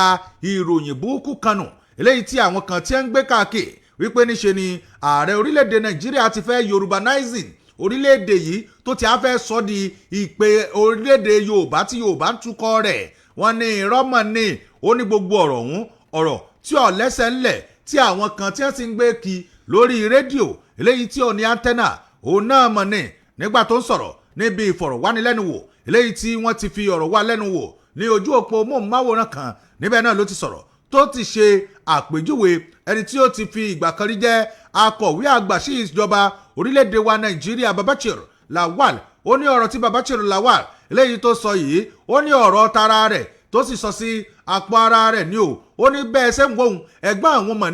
ní ọ̀nkù ẹni tí wọ́n bá pèèyàn lọ́nkù bí ẹ̀gbọ́n àbúrò bàbá àbí ẹ̀gbọ́n bàbá èèyàn òun ló jẹ́ ó lọ́nkù òun ni Babachir Lawal táwọn wòye ó kàn jẹ́ tó dùn ni púpọ̀ jọjọ wípé ẹnu bàbá yìí òun náà nírú ọ̀rọ̀ eléyìí yóò ti máa jáde ò nítorí pé kíni tí ìjọba ò bá ti jẹ́ ìjọba tí ẹ̀ ń jẹ́ ń bẹ̀ ẹ̀yin àríjẹ nídìí mọ̀dàrú ohun tó bá wù yín òun náà lẹ́ẹ̀mọ̀ máa fẹnu sọ ojú òdì mímọ̀ wípé gbogbo nǹkan tí ààrẹ wa máa ń ṣe láyé ó ní kò òun ò rí ìgbà kan tí ààrẹ orílẹ̀-èdè wa Nàìjíríà Bọ́lá Tinubu tó sọ̀rọ̀ burúkú ìyẹn sí Lawal rí ó nítorí pé ẹgbẹ́ òṣèlú wa sọ̀tọ̀ọ̀tọ̀ ní ìsìn sẹ́yìn wá jẹ́ kí Babachir kó máa sọ ọ̀rọ̀ eléyìí tí ọ̀dà ìyẹn sí ààrẹ kẹ́yìn ó máa sọ wípé irú ààrẹ orílẹ̀-èdè wa Nàìjíríà yìí tí ò fi tẹ̀yà tẹ̀sìn àbí tí nǹkan kan ṣe kẹ́yìn ó ní àhá ó ń ṣe ìjọba ti Yorùbá irọ́ ni ẹ bẹ̀rù ọlọ́run. Ìwé ìròyìn Nigerian Tribune òun náà ló kọ ìròyìn ọ̀hún tẹ́ ẹ bá fẹ́ ṣẹ̀rí ẹ̀. nínú ìwé ìròyìn Inside Ọ̀yọ́ ni mo rí ìròyìn títí ọwọ́ mi yìí. Aláàfin títí ilẹ̀ Ọ̀yọ́ wọ́n ṣe ìpàdé papọ̀ pẹ̀lú abẹnugan ilé ìgbìmọ̀ asòfin pẹ̀lú ọ̀gá àgbà pátápátá fún iléeṣẹ́ ọlọ́pàá ní orílẹ̀-èdè Nàìjíríà fún ìdàgbàsókè ilẹ̀ Yorùbá bí ó ṣe dúró re gẹ́gẹ́ bí ohun gbogbo ṣe ń lọ àti láti jẹ́ kí ìfọwọ́sowọ́papọ̀ kó wà kí ilẹ̀ Yorùbá kó sì ní ìdàgbàsókè tó lọ́ọ̀rìn. Aláàfin títí ìlú Ọ̀yọ́ ọba aláyélúwà Akeem Abímbọ́lá Ọ̀wọ́adé ni wọ́n ti fojúrinjú fi kùnlukùn tí wọ́n sì jọ ṣe ìpàdé papọ̀ pẹ̀lú abẹnugan ilé ìgbìmọ̀ asòfin dókítà Tajudeen Abbas pẹ̀lú ọ̀pọ̀lọpọ̀ àwọn ènìyàn ní kábíyèsí ni wọ́n kó sòdí lọ sí ibi tí wọ́n ti ṣe ìpàdé ọ̀hún gẹ́gẹ́ bí ìwé ìròyìn Inside Ọ̀yọ́ gẹ́gẹ́ bí wọ́n ṣe fi léde. Lára àwọn tí wọ́n jọ lọ ní olórí kábíyèsí Ọ̀wọ́adé pẹ̀lú àwọn ènìyàn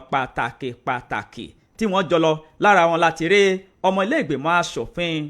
Akeem Adéyẹmí pẹ̀lú Alhaj Abdulwasiu Adébísí. Lẹ́yìn ìgbà tí wọ́n fojú rinjú pẹ̀lú Abbas yìí níbẹ̀ ni wọ́n ti bẹ̀rẹ̀ sí ní sọ̀rọ̀ tí abẹnugan ilé ìgbìmọ̀ asòfin tó sì ṣàlàyé ọ̀rọ̀ wípé oríṣiríṣi àwọn àbá àti àwọn nǹkan àti ìgbésẹ̀ láti gbé láti jẹ́ kí kábíyèsí kó lọ́wọ́ àti kó ní ipa rere ní orílẹ̀-èdè Nàìjíríà àti kí ohun gbogbo kó wà ní ìfọwọ́sowọ́papọ̀ àti bí ilẹ̀ Yorùbá yóò ṣe ní ìdàgbàsókè àti ìlọsíwájú. Ó ní kódà kábíyèsí oríṣiríṣi àbá la ti dá láti jẹ́ kí ìgbáyégbádùn yín kó túbọ̀ lọ sókè sí i. Bẹ́ẹ̀ ilé ìgbìmọ̀ asòfin kékeré yìí á wà ní ìfọwọ́sowọ́papọ̀ pẹ̀lú gbogbo orí adé ní orílẹ̀-èdè Nàìjíríà pàápàá jùlọ ní ilẹ̀ Yorùbá. Bẹ́ẹ̀ ni nínú àwọn àbá kan tí a dá a yọ àwọn àyè kan kalẹ̀ láti jẹ́ kí ọba kó lè lọ́wọ́ nínú ìṣèjọba tó wà lóde yìí kí ohun gbogbo kó lè máa lọ bó ṣe yẹ kó lọ. Nígbàtí ọ̀gá àgbà pátápátá fún iléeṣẹ́ ọlọ́pàá ní orílẹ̀-èdè Nàìjíríà tó ń bá kábíyèsí sọ̀rọ̀ ìyẹn IGP Káyọ̀dé Egbetokun ó fi ohùn léde wípé àwọn orí adé wọ́n ní ojúṣe pàtàkì láti ṣe fún ìdàgbàsókè ìdúródédé àti ìfẹsẹ̀múlẹ̀ ètò ààbò kí afẹ́fẹ́ àlàáfíà kó lè máa fẹ́ lẹ́lẹ́lẹ́lẹ́ ní orílẹ̀-èdè wa. Ìwé ìròyìn Inside Ọ̀yọ́ ni ó kọ ìròyìn náà jáde ẹlẹ́mu kẹyẹ̀wò níbẹ̀. Nínú ìwé ìròyìn Vanguard náà ni ìròyìn eléyìí wà níbẹ̀ ni wọ́n ní ọwọ́ iléeṣẹ́ ọlọ́pàá ti gba àwọn ajínigbé eléyìí tí ó gbé ẹni tí ó jẹ́ òṣìṣẹ́ ní ilé ẹ̀kọ́ Adékúnlé Ajásin University Àkúngbá Àkókò ẹni tí òun náà jẹ́ olùkọ́ níbẹ̀ tí wọ́n sọ pé ọwọ́ ti ba àwọn ajínigbé ọ̀hún pẹ̀lú ọlọ́kadà olùkọ́ ilé ẹ̀kọ́ gíga ọ̀hún. Wọ́n ní bí ọwọ́ ṣe tẹ̀ wọ́n òun náà mọ̀rẹ́ ẹni tí ó jẹ́ iléeṣẹ́ ọlọ́pàá ti ìpínlẹ̀ Ondo òun náà mọ̀ ti kéde síta wípé ọwọ́ wọn ti ba àwọn afurasí méje eléyìí tí wọ́n ní ọwọ́ níbi ìjínigbé olùkọ́ ilé ẹ̀kọ́ gíga Adékúnlé Ajásin University Àkúngbá Àkókò ìyẹn Ọmọnìyí Samuel. Òun náà ni wọ́n sọ wípé ọwọ́ ti tẹ àwọn ajínigbé ẹ̀ wọ́n nítorí pé ẹni tí ó jẹ́ ọlọ́kadà rẹ̀ gangan òun náà ló sọ páàsì rẹ̀ lẹ̀ tí wọ́n fi gbé Benson Alaba ẹni ọdún márùndínláàádọ́ta 45 years. Òun náà ni wọ́n pe ọlọ́kadà ọ̀hún gẹ́gẹ́ bí ìwádìí tí àwọn iléeṣẹ́ ọlọ́pàá tí wọ́n ṣe. Òun náà ni wọ́n jẹ́ ó di mímọ̀ wípé ní ọjọ́ 4 oṣù kẹjọ òun náà ni ọlọ́kadà ọ̀hún ló bá wá arákùnrin yìí ló wà lọ lé láìsí pé wọ́n ń lọ ibì kankan. ní tó béèrè náà ni pé dákun o fóònù òun ìjọ òun ò gbàgbé ẹ̀ sọ́dọ̀ yín. wọ́n ní nígbà tí wọ́n sọ̀rọ̀ tán tí wọ́n lọ ní kété tí ó jáde báyìí làwọn ajínigbé ní wọ́n wọlé tí wọ́n sì palẹ̀ bàbá náà tí wọ́n palẹ̀ rẹ̀ mọ́. wọ́n nígbà tí ìwádìí tó ń lọ náà ni wọ́n wá jó di mímọ̀ wípé arákùnrin kan Ògúngbèmí Wàsíù ẹni ọdún 42 tóun jẹ́ ọmọ Ìkàrẹ́ òun náà ni ó pèsè ẹ̀rọ ìbánisọ̀rọ̀ eléyìí tí ó pèsè fún àwọn ajínigbé ọ̀hún tí wọ́n fi máa ń béèrè owó eléyìí tí ó tó mílíọ̀nù 5. wọ́n ní lóòótọ́ lẹ́yìn ìgbà tí wọ́n ṣe àwọn ìwádìí kan òun náà ni wọ́n wá rí i pé àti ibi tí ọ̀rọ̀ ọ̀hún tó ti wá rèé àwọn méjì eléyìí tí wọ́n ṣiṣẹ́ pẹ̀lú àwọn ajínigbé òun náà nù ó lára àwọn ajínigbé ọ̀hún ní ẹ̀ tí a wá ń ka orúkọ wọn báyìí Audu Shuaibu ẹni ọdún 35 Ismaila Abdullahi ẹni ọdún mẹ́rìnléní ogún, Nuru Bature ẹni ọdún méjìdínní ogún, Usman Baba ẹni ogún ọdún àti Yusuf Mohammed ẹni ọdún mẹ́tàléní ogún. Òun náà ni wọ́n sọ pé ní agbègbè Ọ̀wọ̀, òun náà ni wọ́n sọ pé ọwọ́ ti bà wọ́n nígbà tí wọ́n bẹ̀rẹ̀ ìwádìí. Ẹni tí ó wá jẹ́ agbẹnusọ fún iléeṣẹ́ ọlọ́pàá Àyànládé Ọláyínká ó wá jẹ́ ó di mímọ̀ wípé nígbà tí àwọn ti gba ẹni tí wọ́n jí gbé ọ̀hún táwọn ti gbà báyìí, àwọn ti gbé lọ sí ilé ìwòsàn Adékúnlé Ajásin University Health Center tó wà ní ìpínlẹ̀ náà tó sì ti ń gba ìtọ́jú, ṣùgbọ́n àwọn tí ọwọ́ bá ọ̀hún wọn ò jó lamba níwájú òfin. Ìwé ìròyìn Vanguard òun náà ló kọ̀ròyìn ọ̀hún. Nínú ìwé ìròyìn The Nation ni mo rí ìròyìn títí ọwọ́ mi yìí o. Iléeṣẹ́ ọlọ́pàá ni wọ́n ti fi páńpẹ́ ọba mọ́ olùṣọ́ àgùntàn kan tó ń lo àwọn ọmọ kéékèèké bíi kúkú bíi yíyè lásìkò ìsìn kan tó pè ní ìwẹ̀nùmọ́ fún wọn o ní ilé ìjọsìn rẹ̀. Iléeṣẹ́ ọlọ́pàá ní ìpínlẹ̀ Rivers ni wọ́n ti fi páńpẹ́ ọba mọ́ arákùnrin kan tí wọ́n ní ó jẹ́ olùṣọ́ àgùntàn tí fọ́nrán fídíò rẹ̀ tó lu fọ́tò sí orí ayélujára tó yí fọ́nrán fídíò ọ̀hún tó sì ṣàfihàn bó ṣe ń fi ẹgba tó fi ń dá bátànì sí àwọn ọmọ kéékèèké lára nítorí wípé wọ́n ń ṣe ìwẹ̀nùmọ́. Gẹ́gẹ́ bí ọ̀rọ̀ tí agbẹnusọ iléeṣẹ́ ọlọ́pàá ní ìpínlẹ̀ náà tó fi síta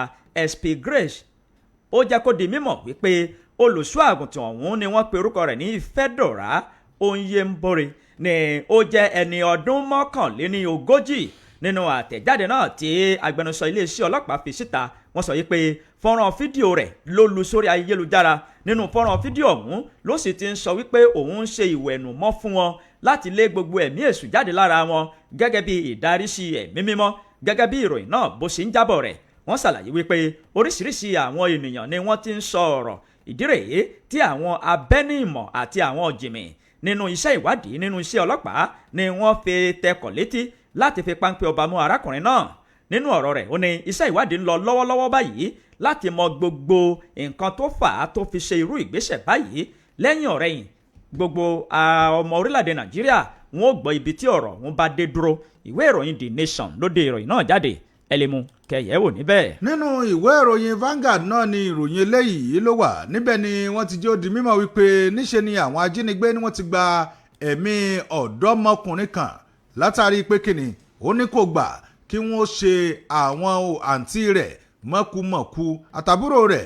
lójú rẹ̀. Akùnrin kan tí wọ́n ní wọn ò tí ì fi orúkọ rẹ̀ síta, òun náà ni wọ́n sọ pé àwọn ajínigbé níṣe ni wọ́n gba ẹ̀mí rẹ̀ ní ìpínlẹ̀ Anambra látàrí pé kíni wọ́n ní àwọn ajínigbé náà ni wọ́n jí òun àti àwọn ẹ̀gbọ́n rẹ̀ àtàbúrò rẹ̀ méjì eléyìí tí wọ́n wá jẹ́ mẹ́ta níye tí wọ́n jí wọn gbé. Ẹni tí ó ti fi ìgbà kan rí jẹ́ amúgbálẹ́gbẹ̀ẹ́ pàtàkì ìyẹn sí gómìnà ìpínlẹ̀ Delta Sheriff Oberewore Harrison Guanisho, òun náà ló mọ̀ sọ̀rọ̀ lójú òpó ayélujára Facebook ẹ̀. Gẹ́gẹ́ bó ti wí, ó ní arákùnrin yìí òun náà ni wọ́n mú pẹ̀lú àwọn tí wọ́n jẹ́ obìnrin méjì tí wọ́n jọ jẹ́ ọmọ ìyá kan náà. Nígbà tí wọ́n mú wọn náà ni wọ́n wá ń béèrè fún owó lọ́wọ́ wọn, ṣùgbọ́n nítorí pé àwọn ènìyàn wọn ò tètè mú owó wá, òun náà ni àwọn ajínigbé ọ̀hún ni wọ́n bá bẹ̀rẹ̀ sí ní sọ pé àwọn ò mọ̀ bá àwọn tí wọ́n jẹ́ obìnrin méjì tí wọ́n jọjọ́ mọ̀ ìyá yìí ni wọ́n mọ̀ bá wọn ní àjọṣepọ̀ ìyẹn lójú rẹ̀. Wọ́n ní arákùnrin yìí lọ́ba kọ̀ ló ní kò ní lè ṣẹlẹ̀ lójú tòun o. Wọ́n ní lẹ́yìn ọ̀rẹ́yìn wọ́n gba ẹ̀mí arákùnrin yìí. Lẹ́yìn èyí náà ni ẹni tí ó wá jẹ̀rẹ̀ Guanisho yìí ló wá ń jẹ́ ó di mímọ̀ wípé eléyìí ó jẹ́ ìpè sí etí ìjọba o látàrí bí wọ́n ṣe ń ṣe àwọn ọmọ orílẹ̀-èdè Nàìjíríà bí ò ṣe yẹ. Wọ́n ní kí wọ́n tètè wá ojútùú sí i nítorí pé ètò ààbò orílẹ̀-èdè Nàìjíríà ó tó kí a mójútó. Ìwé ìròyìn Vanguard òun náà ló kọ ìròyìn eléyìí tí ò dùn mọ́ni nínú yẹn. tó tá a bá ojú aago wa a rò yí pé ọjọ́ ọ̀hún ó ti sáré tètè ó ti lọ. Ìròyìn sì kù nílẹ̀ o, ṣùgbọ́n iṣẹ́ pọ̀ láti jẹ́. A sì tún gbọ́dọ̀ yọ àyè kalẹ̀ fún ẹ̀yin aráalé láti bá wa pẹ̀kẹ́lù ká má jẹ oyè aládàánìkànjẹ àdánìkànjọpọ́n. Fún ìdí èyí a ti ṣí ojú òpó ọ̀hún kalẹ̀ fún ẹ̀yin aráalé láti bá wa pẹ̀kẹ́lù 070477064 lójú òpó tí ẹ fi bá wa dá sí 070477064 lójú òpó ọ̀hún. Hello, ẹ kú ojúmọ́ o. Hello, akójúmọ́. Ẹ káàárọ̀ sàrúkọ yín. Ẹ káàárọ̀. Àlejò lówó láti ìlú Wèrèlé. Ẹ káàárọ̀ sàn. Eléyìí tí mo fẹ́ dá sí ní ọ̀rọ̀ tí Peter Obi nípa ìrìn àjò tí Mr. President rìn wípé báyà rìn tí ò lẹ́sẹ̀lẹ̀ lóòótọ́ ni a lè sọ pé ìrìn àjò tí ò lẹ́sẹ̀lẹ̀ ni a lè sọ bẹ́ẹ̀ torí pé kí ni bàbá wá ojútùú lọ sí ìrìn àjò nípa bí Nàìjíríà ṣe rí lọ́wọ́ àràpá nǹkan táwọn sọ fún bàbá nìyẹn pé kí bàbá ó dákun tí wọ́n ṣe nǹkan tó yẹ kí wọ́n ṣe kó tó tásìkò tí àwọn ọmọ Nàìjíríà bẹ̀ sí yí òun padà torí nìsín àwádẹ́kẹ́ nìsín tó mú wa láti máa sọ léyìí táǹsọ̀ rí ni wípé bàbá jẹ́ ààrẹ tí gbogbo ọmọ Nàìjíríà nífẹ̀ẹ́ sí tí bàbá ó ṣe nǹkan tí àwọn ọmọ Nàìjíríà náà nífẹ̀ẹ́ sí látàrí epo ni wọ́n sọ̀rọ̀ epo ní ìjẹta pé Dangote ti já owó epo kù gbogbo àdúgbò wa bíbá yìí nìsín epo ìsì ìjágun iye tó ń ta fún wa náà ìnáwó ṣe tún ń ta torí pé kí ni Mr. President ọ̀dà gbogbo tó báyìí kí wọ́n tọ́jú lóòótọ́ kọ̀sọ́ba tí ọ̀dà kò sí síbi tí ọ̀dà ìjòyè tí ọ̀dà ní òsì kò sí sára lónìí tí ọ̀dà. ẹ ṣe ẹja mo ṣe ní kéékèèké torí àlásìkò púpọ̀ 07047777064 07047777064 ẹ̀lú ẹ kú ojúmọ́ o. ẹ̀lú ẹ káàárọ̀ sà. ẹ káàárọ̀ sà orúkọ yín o. sanitọ jẹ́dá pọ̀lú ń pè láti lọ látẹ̀. ẹ káàárọ̀. ẹ kú ètò. ọlọ́run ló ń ṣètò. ohun tí mo fẹ́ sọ ni pé ààrẹ tó ń tíráàfù káàkiri òun ló mọ ohun tí yóò gbé jáde nínú ọkàn káwọn ọmọ Yorùbá ó sílẹ̀ fún ó jẹ́ kó ṣiṣẹ́ Ọlọ́run fún ti lágbára Ọlọ́run. àmín o ẹ ṣé o. ẹ ṣeun. 07047777064 07047777064 lójú òpó tí ẹ fi bá wa dá sí ẹ̀lú ẹ kú ojúmọ́ o. ẹ̀lú 07047777064 07047777064 lójú òpó tẹ́ fi bá wa pẹ̀kẹ́lù ẹ̀lú ẹ káàárọ̀. ẹ káàárọ̀ sàn. ẹ káàárọ̀ Mr. Abdulrasheed. Abdulrasheed agenda láti àdúgbò àgọ́ ọlọ́mísà lókè ní Ṣakí. ẹ káàbọ̀ sà. akí apọ̀lọ̀ ọlọ́run àdídàmú lágbára Ọlọ́run apọ̀jọ́ láti ń pọ̀ lẹ́tọ́ níbàyọ̀ sí níbàjọ́ mẹ́wọ́n rọ́pàá náà kan náà lẹ̀. àmín. lórí bàbá tí ó tún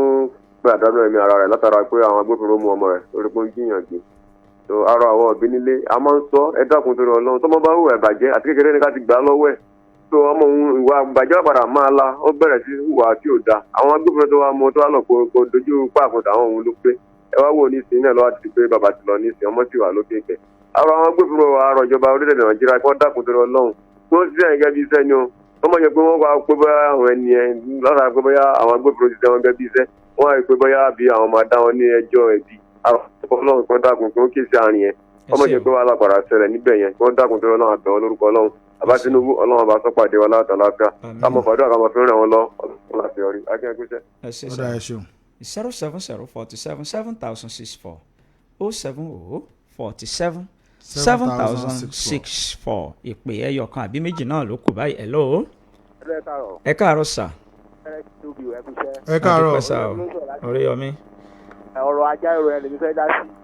tó abẹ àwọn òṣìṣẹ́ ìjọba náà kan dákun tó bá ti jà fara wọn wọn máa jà fáwọn aráalé náà tó àwọn jà fúnjọba ní ìgbékòó sí dáadáa sáwọn kò sí àwọn lẹ́yìn tá jà fúnjọ Ọlọ́run bá lọ o tó Ọlọ́run tẹ̀ bá ṣe táwọn ìjọba náà kí wọ́n tọ́jú àwọn òṣìṣẹ́ wọn gbà tó wọ́n tọ́jú àwọn òṣìṣẹ́ bá náà ṣiṣẹ́ tọ́jú aráalé Nàìjíríà ò ní bàjẹ́ o aláṣẹjọ́ aláṣẹjọ́ iléeṣẹ́ ní òdẹ̀ ní bàjẹ́ ní tẹnubu bí ọlọ́lá haúlà wọlá kò hàtà ẹ ṣé o 07047777064 07047777064 07047777064 lójú òpó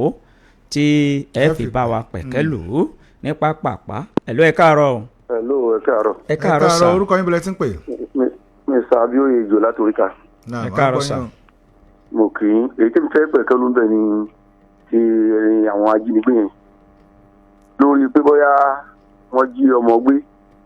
ẹ̀gbọ́n wọn á pa ẹ̀gbọ́n wọn torí pé ó fẹ́ máa bá wọn ní àṣepọ̀ lójú rẹ̀ sójú ọ̀tútù ní ojú ìjọba ní ọ̀tútù ní ibi tá a ti mọ̀ pé wọ́n pààyàn sí síkò ẹ̀ka orí àwọn bẹ́ẹ̀ mú ọlọ́wọ́n ọkọ̀ àwọn ọ̀ṣẹ́ Nàìjíríà ò ní bàjẹ́ o iléeṣẹ́ yín ní ò ní dàrú ẹ̀yìn ní ò ní bàjẹ́ ẹ̀yìn ní dàrú ò ní jẹ́ iná ẹgbẹ́ o táwọn làpáta ilẹ̀ àbílẹ̀ ẹ̀yà sí. ẹ ṣé o 07047777064 07047777064 lójú òpó tí ẹ fi bá wa dá sí ní pápápá àwọn ènìyàn sì ti darapọ̀ mọ́ wa ní ojú òpó ayélujára bìbà Ọlárìnwájú Kọ́hìndé wọ́n ń kí wa bẹ́ẹ̀ ni Abdulwasiu Ọmọjagun àwọn náà wọ́n ń kí wa Àṣelà Taofik àwọn náà wọ́n ń kí wa láàárọ̀ yìí Solomon adéyẹmọ wọ́n ń kí wa ní ojú òpó ayélujára ètè ìsàyẹ̀rọ̀ǹkẹ́ àwọn náà wọ́n ń kí wa ọlákójọ ìdòwú wọ́n ti kí wa ìpàdé ọlákọ́yìndé ẹ̀lú 07047777064 07047777064 ìpè tó kẹ́yìn náà rèé ẹ̀lú ẹ káàárọ̀. ẹ̀lú ẹ káàárọ̀. ẹ káàárọ̀ sàrúkọ yín. fún ètò ọlọ́run níbàjẹ́ orúkọ tèmi ní àfíìsì àpíà àtúnṣe láti òkè súnẹ̀ láti Ṣakí. nílùú Ṣakí. nípa ọ̀rọ̀ bàbá tọmọ rẹ̀ tí jiyàn gbé tí bàbá ní ọ̀rọ̀ bá wọn fẹ́gíláńtì tọ́fẹ́ bá wọn jà tọmọ rẹ̀ jiyàn gbé ní nítorí bá wọn tọ́fẹ́ pa bàbá ní tó àárọ̀ àwọn ìjọba kó jọ̀ ntọ́rọ̀ lọ́hùn nípa ọ̀rọ̀ ètò ààbò yìí àárọ̀ bàbá Tinubu ètò ààbò sí ẹ̀ẹ́nà lọ́tún à ń jiyàn gbé lọ́tún à ń jiyàn gbé lọ́sìn à ń jiyàn gbé tí bàbá wá àtúnṣe sí ọlọ́run dé kí Nàìjíríà bàjẹ́ o Nàìjíríà sì ní dàrú nítorí bàbá torí àwọn náà wọ́n gbìyànjú ìyẹ́ra jẹ́ ọ̀jà mọ̀ pé wọ́n gbìyànjú tó bá wá àtúnṣe sí torí àmọ̀ Nàìjíríà ebi ń pa wá ebi ń ta Nàìjíríà ó ti pọ̀ jù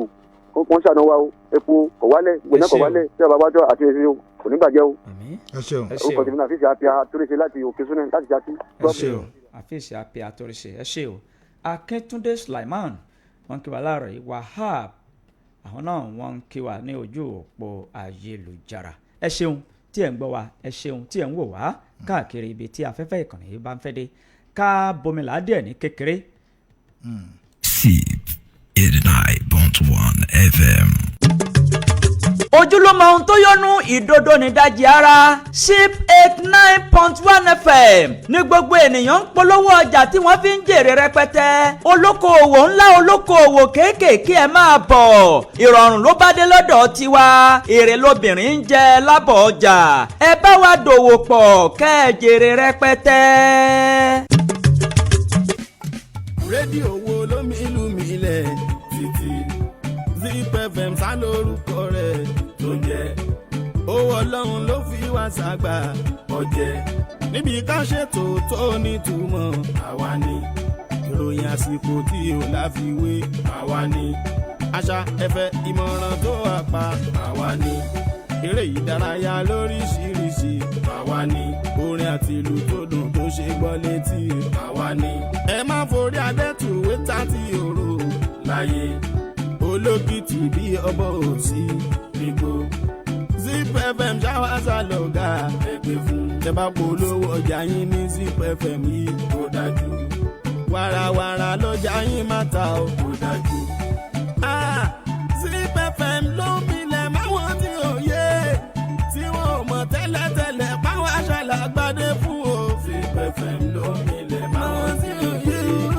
tí wọn ò mọ̀ tẹ́lẹ̀tẹ́lẹ̀ páwọn aṣàlàgbádé fún o. ìsí àlọ́kè òṣòwò sálàmù lẹ́sí kébí wọn dà mọ́ fọwọ́ sọ̀yà bóun ṣàlàyé ń gbà o 89.1 ṣe bá wà sálàgbà wọn. ZIP FM ló ń milẹ̀ máwọn tí ò yé tí wọn ò mọ̀ tẹ́lẹ̀tẹ́lẹ̀ páwọn aṣàlàgbádé fún un. ZIP FM 89.1 àwa yàtọ̀ sáwọn rédíò tó ń dún sínú. gbogbo ìlú gbọ̀ngàn ẹ̀kọ́ àmójúbọ̀sẹ̀ ìlera tá a ti fojú sọ́nà fún o. àgbálẹ̀-iṣẹ́ ìṣègùn bílẹ̀ ni Khalifa Herbal Therapy ló ń fẹ́ kí gbogbo wa wà lálàáfíà. ẹ ti mọ̀ wá látọjọ́ tó ti pẹ́. ilé iṣẹ́ tó ń ṣàjẹ́bí ìdóògùn bílẹ̀ ni Marathon Extra Bitter tó gbàlúgbàgbòrò lásìkò yìí. Marathon ni mò ń sọ. tó tóun tẹ́ bá fi lò ó ní ìsọ̀rọ̀ iṣẹ́ tí ó ṣe lágọ̀ọ́ ara yín. gbogbo ẹni tó láìsàn ẹ̀jẹ̀ ríru ẹni tí ò lè sunrun àsùndọ́kàn ẹ̀gbẹ́ orí tí ń fọ́ni obìnrin tó ń rí nira lásìkò kó àlejò ọmọkùnrin tó fẹ́ dúró tó wakọ̀ délẹ̀ lérí lọ́dọ̀ olólùfẹ́ Marathon Extra Bitter ní gbogbo èèyàn gbẹlura. ó yá níbi ọ̀sẹ̀ ìlera yìí o láti mọ irú oògùn tẹ́ ò nílò pẹ̀lú owó péréte. ọjọ́ 11 oṣù kẹjọ yìí la ó bẹ̀rẹ̀ August 11 títí di ọjọ́ 16 oṣù kẹjọ August 16 ìgangan táwọn lọ́sẹ̀ ìlera yà ti máa wáyé 3,000 naira láwọn fi ṣòwò káàdì inú ẹ̀ la ó ti ṣàyẹ̀wò fún yín táwọn fún yín ní Marathon Extra Bitter àti Marathon Flusher tó ń fọ gbogbo gẹ̀dẹ̀gẹ̀dẹ̀ dọ̀tí ara dànù. ẹ̀yin tẹ́ ẹ bá ti ní káàdì wa tẹ́lẹ̀ 2,000 naira àtọwọ́ tẹ́ fi rògùn ní kẹ́ ẹ mú dání o. nọ́mbà yìí ni ẹ máa pè 09069234633 Khalifa Herbal Therapy ló pé àìsàn òṣè ṣayé o. ẹ kú ìtẹ́tígbọ́ wa káàkiri ibi tí afẹ́fẹ́ ìkànnì yìí tó ń fẹ́ dé ní àárọ̀ yìí iléeṣẹ́ tí wọ́n ṣe onígbọ̀wọ́ abala tá a wà yìí àtijọ́ wà nínú yàrá agbára láti sọ púpọ̀ lọ́rọ̀ lórí nǹkan tí iléeṣẹ́ wọn gbé lọ́wọ́ àti bí kinní ọ̀hún bó ṣe ń lọ gan sàn. ẹ káàárọ̀ aṣojú iléeṣẹ́ Khalifa Herbal Therapy. ẹ kú ojúmọ́ gbogbo ẹ̀yin olólùfẹ́ wa gbogbo ẹ̀yin olólùgbọ́ wa adúpẹ́ tí ẹ padà lẹ́yìn ìkànnì yìí lágbára ọlọ́run ní padà lẹ́yìn ẹ̀yin náà. Adémọ́lá lèmi ń jẹ́ Àlàbí Adéyọ̀ ni bàbá tó bí mi lọ́mọ. Adé láàárọ̀ yìí láti tún wá ṣe àlàyé àwọn nǹkan kankan tó yẹ ká tún mọ̀ nípa ìlera wa àti nípa ọ̀sẹ̀ ìlera tó ń lọ nílùú Ìgàngàn. Ẹ kú ojúmọ́. tó àwọn aráalé àwọn náà ń kí yín wípé ẹ̀yin náà ẹ káàárọ̀ pẹ̀lú nǹkan tí iléeṣẹ́ yín gbé lọ́wọ́ àti wípé ẹlòmíín lè ṣẹ̀ṣẹ̀ máa gbọ́ wa fún ìgbà àkọ́kọ́. Kí ni àwọn nǹkan tẹ́ ń ṣe àti pé báwo ni àwọn nǹkan yìí ṣe pàtàkì sí? Adúpẹ́ níléeṣẹ́ Khalifa Herbal Therapy ohun tí a wà fún òun náà ni ṣíṣe egbògi ìbílẹ̀ jáde fún ìwòsàn ara lọ́nà tìgbàlódé. Tí mo ń gbìyànjú àti sọ ni wípé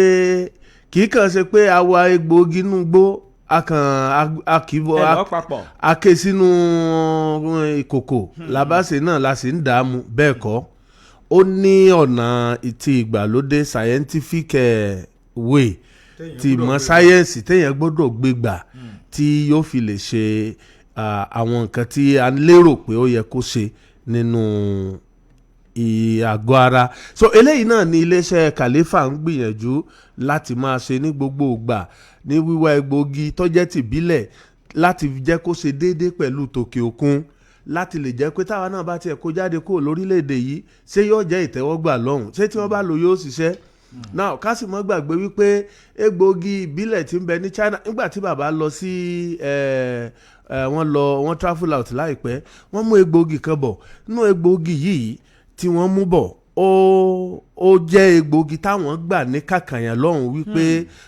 gbogbo ǹṣe ni ṣùgbọ́n scientifically ńgbà tán proof ẹ̀ ń bì á rí wípé àìsàn tí ń ṣe wọ́n lọ́hùn nígbà míì kò ṣe wá ń bì àrùn tí ń bẹ lọ́hùn lọ́pọ̀lọpọ̀ kò sí níbí látàrí wẹ́dà wọn. A jẹ́ pé ìdálù níṣèlú so a wá rí wípé ó ṣe déédéé egbògi táwa náà ń lò pẹ̀lú wípé ẹni tí ó bá róorun sùn ní àyín ẹni tí ó jẹun tí ó dà ẹni tí bóyá ìkínú rẹ̀ ó kún tàbí àwọn oríṣiríṣi àrùn tí a lè mọ̀ ṣe alábàápàdé nínú àgọ́ ara. Now a wá rí wípé ní táwọn ń lò fún lọ́hùn ó yàtọ̀ díẹ̀ sí ní táwọn ń lò fún níbí yìí ṣùgbọ́n iṣẹ́ tiwọn lọ́hùn nìyẹn torí wípé ìlú tiwọn òun náà nílùú wọn ìlú tiwa ní ìlú tiwa. So fún díẹ̀ yìí iléeṣẹ́ Khalifa ń gbìyànjú pé òkè ẹni tí ò rọrùn sùn kí ló yóò lò ṣé àìrọrùn sùn yẹn gangan ṣé òun nìṣòro rẹ̀ ni àbí nǹkan kan ló fà á tí ò fi rọrùn sùn. sẹ́gbọ̀n pé gbàtà bá ṣèwádìí yẹn ní àtò mọ̀ pé òkè irú tó yẹ kó lónìí irú tó yẹ kó lónìí exactly irú yẹn náà ni ìgbésẹ̀ tí iléeṣẹ́ Khalifa ń gbé láti lo àwọn ọ̀nà tí wọ́n ní láti mú gbogbo egbògi ilẹ̀ wa náà láti wà standardize tó fi jẹ́ pé kò síbi tó dé tí wọ́n ní tẹ́wọ́ gbà. Ohun tí iléeṣẹ́ Khalifa ń ṣe rèé wọ́n dẹ̀ tún gbìyànjú wípé òkè àwọn tí wọ́n wà ní àrọ́kọ àwọn tó wà nílùú ńlá tí wọn ò ní access sí àwọn oògùn owó iyebíye tìlú òkè òkun tó sì jẹ́ wípé tí wọ́n bá lo tilẹ̀ wa náà yóò ṣiṣẹ́ fún ọ̀nà wo ní kíní yóò gbà dọ́dọ̀ wọn. Òun ló bí àgbéká ọ̀sẹ̀ ìlera tí à ń gbé ká àwọn ìlú kọ̀ọ̀kan. Níbo wà ní ọ̀sẹ̀ ìlera yín níbo ló wà? Ìlú Ìgàngàn Àkómọ̀rè ní Ìbàràpá níbẹ̀ ni ọ̀sẹ̀ ìlera yìí wà látọjọ́ Monday. Náà kíní kan tí mo fẹ́ kó yé àwọn èèyàn ni pé ọjọ́ 6 la pè ń jọ Monday òní ọ̀la ló kù báyìí ọjọ́ 2 in fact òní gan-an ti ń lọ nínú rẹ̀ báyìí aago mẹ́jọ ti lù so òní ti ń lọ nínú rẹ̀ báyìí so tí èèyàn bá wà ládùúgbò kan tí wọ́n gbérú àǹfààní kan wá èmi máa ń rò ó lọ́kàn mi wípé òkè tí n bá tiẹ̀ lè jẹ́ gbogbo àǹfààní rẹ̀ ó yẹ kí n mú díẹ̀ ń bẹ̀ ìdí náà ni tá a fi ń rọ àwọn èèyàn wá wípé look kò ní dáa kọjá pé gbà àwọn bá lọ tán lọ́sẹ̀sẹ̀ tó wá máa lé wọn kiri náà ó ṣẹlẹ̀ ńgbà tá a wà láyé tẹ̀ àwọn kan ń rò pé nàláì wọn ò yọjú ìgbà táwọn ti ń lò ó tí wọ́n ń ṣàlàyé fún wọn nígboro pé nǹkan àwọn ẹni yìí ọmọdà ó ṣiṣẹ́ lára o àwa sì ti wà nílùú Gànà ńgbà yẹn wọ́n á padà lé wa wá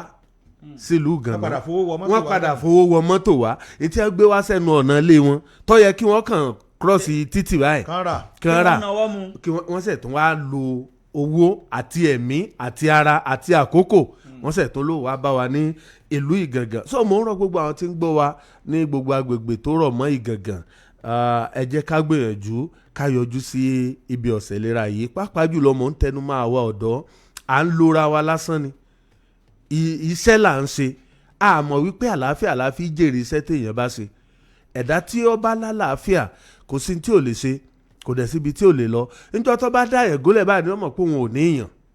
gbogbo owó téèyàn wá lélélélélélélé tó kójọ òun náà ní àwọn sọ pé owó ń bẹ ń bi báyìí àkáǹtì báyìí owó ń bẹ ń bẹ àní kí n sàtì ẹ̀ gbádùn. Ọlọ́run wá di onígbólóhùn àdúrà ẹyọ kan àní owó Ọlọ́run sákàtì ẹ̀jẹ̀ ń gbádùn Ọlọ́run ní jẹ́ tiwa orí bẹ́ẹ̀. iléeṣẹ́ kàlẹ́fà rèé à ń tẹnumọ́ wípé wọn èyí ṣe adìkúta mẹ́rù ẹni ò fúyẹ́ tí wọn ò bá lè mú kó nù tó gbé wá wọn ní dìkun èmi sì gbàgbọ́ wípé wọ́n mú kúrò ńbẹ̀ ni wọn yìí dìkun so fún díẹ̀ yìí arúgbó nìwọ ni àgbàlagbà bẹ́lẹ̀ mi ọ̀básá ti gba àṣà ní ìjù sí àmọ́ tọ́jú ẹ̀ náà ni ẹni tí ó bá jẹ́ bẹ́ẹ̀ ká mọ̀ gbé bàbá 105 ká gbé lọ sí hospital kí ẹ ní àìsàn ogbólódé ká sì tún mọ̀ náwó lórí rẹ̀ ṣe bá àfẹ́ ó kú ni so fún díẹ̀ yìí ìwọ tó wá tó taagun tó wà ní age of 35 40 45 50 wọ́n ní ó tọ́jú ara rẹ̀ àní owó bàbá àtìyá rẹ̀ wò bí wọ́n ṣe ń rìn wòrú ayé tí wọ́n ń lò lọ́wọ́ ibi tó ti mọ̀ nìyẹn pé ìgbà ọ̀tọ̀ lọ bí òréré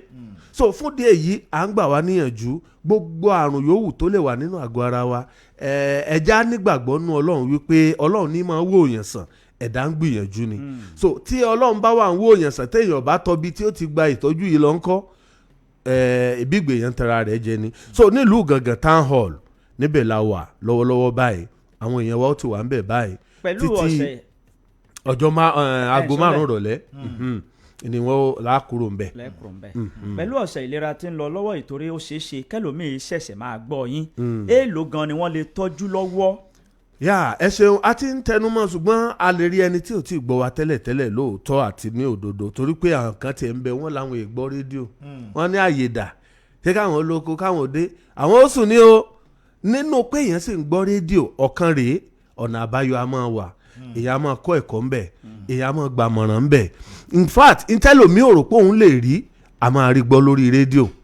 tí ò sì ní gbọ́ nínú agboolé rẹ̀ now tí ẹ bá ń gbọ́ wa 3,000 naira wọn ni kẹ́ ẹ mú dání tó o bá tì ní káàdì ilé iṣẹ́ wa tẹ́lẹ̀ 3,000 yìí ń bẹ̀ wọ́n ti fún ọ ní ọgbà káàdì asámọ̀ pé bá a lọ sí orthodox hospital náà àgbà káàdì na consultative káàdì yẹn ni wọ́n rẹ́gísítà sí inú sísítẹ̀mù iléeṣẹ́ tó fi jẹ́ pé tó o bá kú ní gàngàn tó o bá lọ sẹ́yìn tó o bá ti mú káàdì ẹ lọ́wọ́ tí wọ́n bá ti tẹ nọ́mbà orí káàdì rẹ̀ yẹn sójú sísítẹ̀mù wọn yóò gbórúkọ rẹ̀ jáde now àwa ń sọ wípé ó gba marathon flusher eléyìí tí wọ́n ń fọ gbogbo àwọn ìdíwọ́ ìdènà gẹ̀dẹ̀gẹ̀dẹ̀ tí ìjó oògùn ó tètè ṣiṣẹ́ ẹlòmíì ó ní mo lo oògùn kò ṣiṣẹ́ bó láti àjẹ́ kí ló fà á àwọn ìdọ̀tí inú ara ìjóògùn ó tètè ṣiṣẹ́ lára ẹlòmíì ìdí náà nù tàn bàbá wa fi jágbọ́n pé ẹja máa ṣe ajẹ́gùn nílẹ̀ Yorùbá wọn ẹja ṣàjẹ́gùn tó bá lò ògùn ó ṣiṣẹ́ lára rẹ̀ now ó gba flusher yẹn ó wá gba marathon flusher big bottle tó o bá ti gba eléyìí tán ó wá kọjá lọ sọ́dọ̀ àwọn akọ́ṣẹ́mọṣẹ́ wọn ó ṣe test fún test yẹn no 3,000 yẹn náà test yẹn ni ó sọ gbogbo ibi tí àgọ́ ara rẹ̀ kù sí sẹ́dọ̀ yìí ọ̀ láàyè ṣé kíndìnrín yìí ọ̀ láàyè ṣé ẹ̀jẹ̀ yìí ó dúdú ni àbó pupa ṣé iṣan ara yìí bó ṣe yẹ kó wà ní kọ́ndíṣàn wo lójú wà bẹ́ẹ̀ gẹ́lẹ́ ni wọ́n ṣe àyẹ̀wò yìí láì sọ nǹkan kan wọ́n sọ ti ń ṣe ọ́ fún ọ ọ̀kan nìyẹn lẹ́yìn náà tó bá wá ṣàyẹ̀wò tán tó egbògi tí wọ́n bá kọ fún ọ mo tọrọ wá mú kọ́bọ̀ wá tó fi ra àwọn egbògi yìí ọ̀tọ̀ nìyẹn ẹni wọ́n bá ti ní káàdì wa 2,000 naira lòun ó mú lọ́wọ́ gbogbo àǹfààní táwọn tó mú 3,000 wá jẹ lòun náà jẹ yóò gba flusher yóò gba marathon bitters yóò sì ṣe àyẹ̀wò lọ́fẹ̀ẹ́ so bí ó ṣe jẹ́ nìyẹn. ní iléeṣẹ́ Khalifa ṣe mọ̀ pé àwọn míì tí wọ́n bá ń gbọ́ nígbà tẹ́ ti sọ pé gbogbo àwọn nǹkan tí ń ṣiṣẹ́ nù ẹlòmíì lè wò pé pẹ̀lú tí ń ṣèwù náà pẹ̀lú tó ń bá débẹ̀ bóyá wọ́n lè bóun gbà ṣe get bóyá wọ́n dáfá dá kankan ayé náà wà fẹ́ni tó bá fẹ́ yẹ ọ̀rọ̀ ayé ẹ̀ wò. níléeṣẹ́ Khalifa àtẹ̀yìnrìn ok àdáfá o àrùn ara tí ó jẹ́ ti tímọ̀ ìjìnlẹ̀ sì lè gbé jáde tímọ̀ ìjìnlẹ̀ sì lè gbé jáde òun làwa ń ṣe torí pé ńgbà tá a bá ní ká fi kọ̀ǹpútà test èèyàn kọ̀ǹpútà ò lè sọ wípé ọmọ yìí ń tọ̀ lé o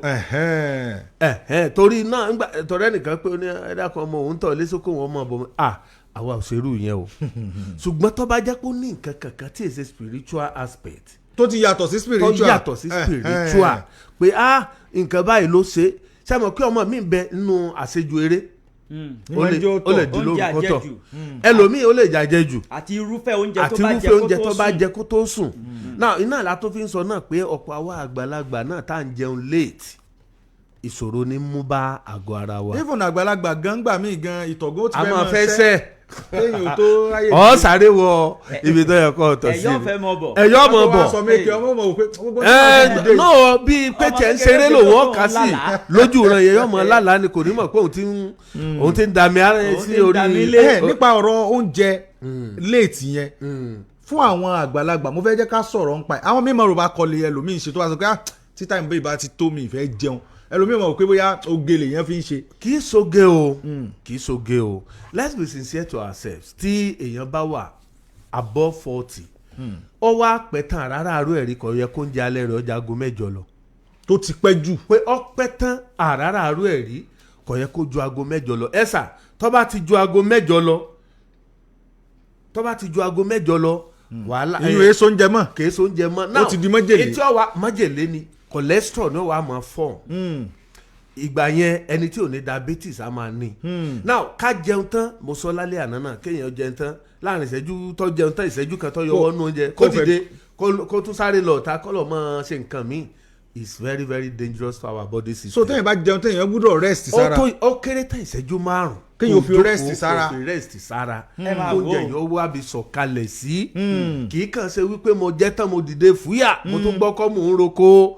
wọ́n ní ó máa ń kọ́ọ̀sì tí ń blood vessels ok tí ò ní àwọn veins yẹn wọ́n ní jẹ́ kọ́pọ̀lọpọ̀ wa ní ìrírí hypertension so a máa wò wípé mi ò ronú kíni wàá ṣe mí báyìí kí wàá ní mò ń rò tí mo fi wá ní ìfúnpá gíga òjò balẹ̀ ó kàn sáré fò dìde wúyà sáré dìde wọ́n ní ó ṣeéṣe kéèyàn mọ nírú ìrírí rẹ̀ now tí èèyàn bá wà ń jẹun late tí èyí ṣe pé mo jẹ ìrẹsì tó o bá tó jẹ ìrẹsì tó fi dòdò sí wàhálà ni táàgó 7 bá ti kọjá tó o bá mògì kókó tó fi mílíkì sí tó fi ṣúgà sí táago 7 bá ti kọjá wàhálà ni torí wípé àfi ṣiṣẹ́ kankan mọ́ at that time. àwọn kìnìún yẹn gbúdọ̀ burn wọ́n gbúdọ̀ burn kọ́mọ lọ dì sára. ènìyàn ní di cholesterol tí cholesterol bá sì ti ń dé èyí ó jókòó ńlá jókòó ìbọyá wákàtí kan lẹ̀ ti jókòó sẹ́yìn nísìn tó o bá dìde ó rí i pé ẹsẹ̀ ó ti máa wú. bẹ́ẹ̀ni cholesterol ẹ̀jẹ̀ yẹn ò rí bí flow kò rí bí rìn káàkiri bó ṣe yẹ kó lọ so ilé afẹ́ ń gba gbogbo àwọn èèyàn wa àgbàlagbà tí ò tiẹ̀ wá ṣiṣẹ́ kankan tí wọ́n jẹ láago 10 alẹ́ tẹ̀ fún arúgbó lárúgbó ńlẹ̀ tètè fún olóúnjẹ alẹ́ tètè fún olóúnjẹ àgbàlagbà tó bá ti wọ 60-70 kò yẹ kó oúnjẹ wọn kọjá aago 7 alẹ́. ó pẹ́ jù nù o ó pẹ́ jù aago 6 dáa. aago 6 sí 7 kó ti jẹ then they should avoid taking water immediately after food. kẹ́yìn ó sinmi kó tó mú mi now lẹ́yìn ìgbà yẹn tó bá ti ń di bí aago 8 kágbàlagbà ọmọ mú mi mọ́. ẹ má bínú o àwọn àgbàlagbà míì wà tó yẹ pé àwọn náà ń jẹun sà tó yẹ pé táwọn náà bá jẹun láago 6 àwọn èmi ò lè gbé oúnjẹ ìsún o èmi ó jẹ mí sí o. yóò tún jẹ mí ń tanra rẹ ni èyí tó jẹ sí n kò ṣiṣẹ́ mọ́ kò ṣiṣẹ́ mọ́ tó láǹfààní ló ti kọ́kọ́ jẹun èyí tó dáa jù ló ti kọ́kọ́ jẹun tí ó sara rẹ̀ lóore náà irú wọn náà sì rèé téèyàn bá ti dàgbà ẹ má jẹ́ ká máa tó bá ti dàgbà ẹ má jẹ́ ká máa jẹ nǹkan dídín púpọ̀ ká máa jẹran dídín ni ẹja dídín ni kíní kan dídín téèyàn bá ti dàgbà téèyàn bá ti dàgbà ó ń fọ́ọ̀mù lot of problems sínú àgọ́ ara torí pé ọjọ́ orí tá à ń rù kiri yìí bọ́jọ́ orí ṣe ń ga sí ẹni gbogbo tá a gbé wáyé ní rẹ̀ sí bí ẹ̀dọ̀ wa ṣe ṣiṣẹ́ lọ́dún tó kọjá lọ bẹ́ẹ̀ kọ́ ló ṣiṣẹ́ lọ́dún yìí. abájọ táwọn àgbà fi ń sọ yé pé ara mọjọ́ òun dáyé. bẹ́ẹ̀ ni ara ọmọ yóò mọ ká. ìwọ ló ń tan rẹ ìwọ ló ń tan rẹ. o pé 40 years olókùnrin dé. ọkùnrin lọ ni ọkùnrin lọ ni òṣùpá níbo ọlọ́ọ̀dàgbà bó olóògbé bọ́pẹ́ títí. ẹ tó ní life begin at 40. It's just a way of encouraging ourselves láti lè máa fúnra wa ní kóríyá wípé ayé sì ń lọ o mọ́tì ìbànújẹ́ jù ó sì lè méèkẹ́ nítumọ̀ yìí ṣùgbọ́n ní ti àlàáfíà is going down dwindling ni ó ń lọ ọlẹ̀ ni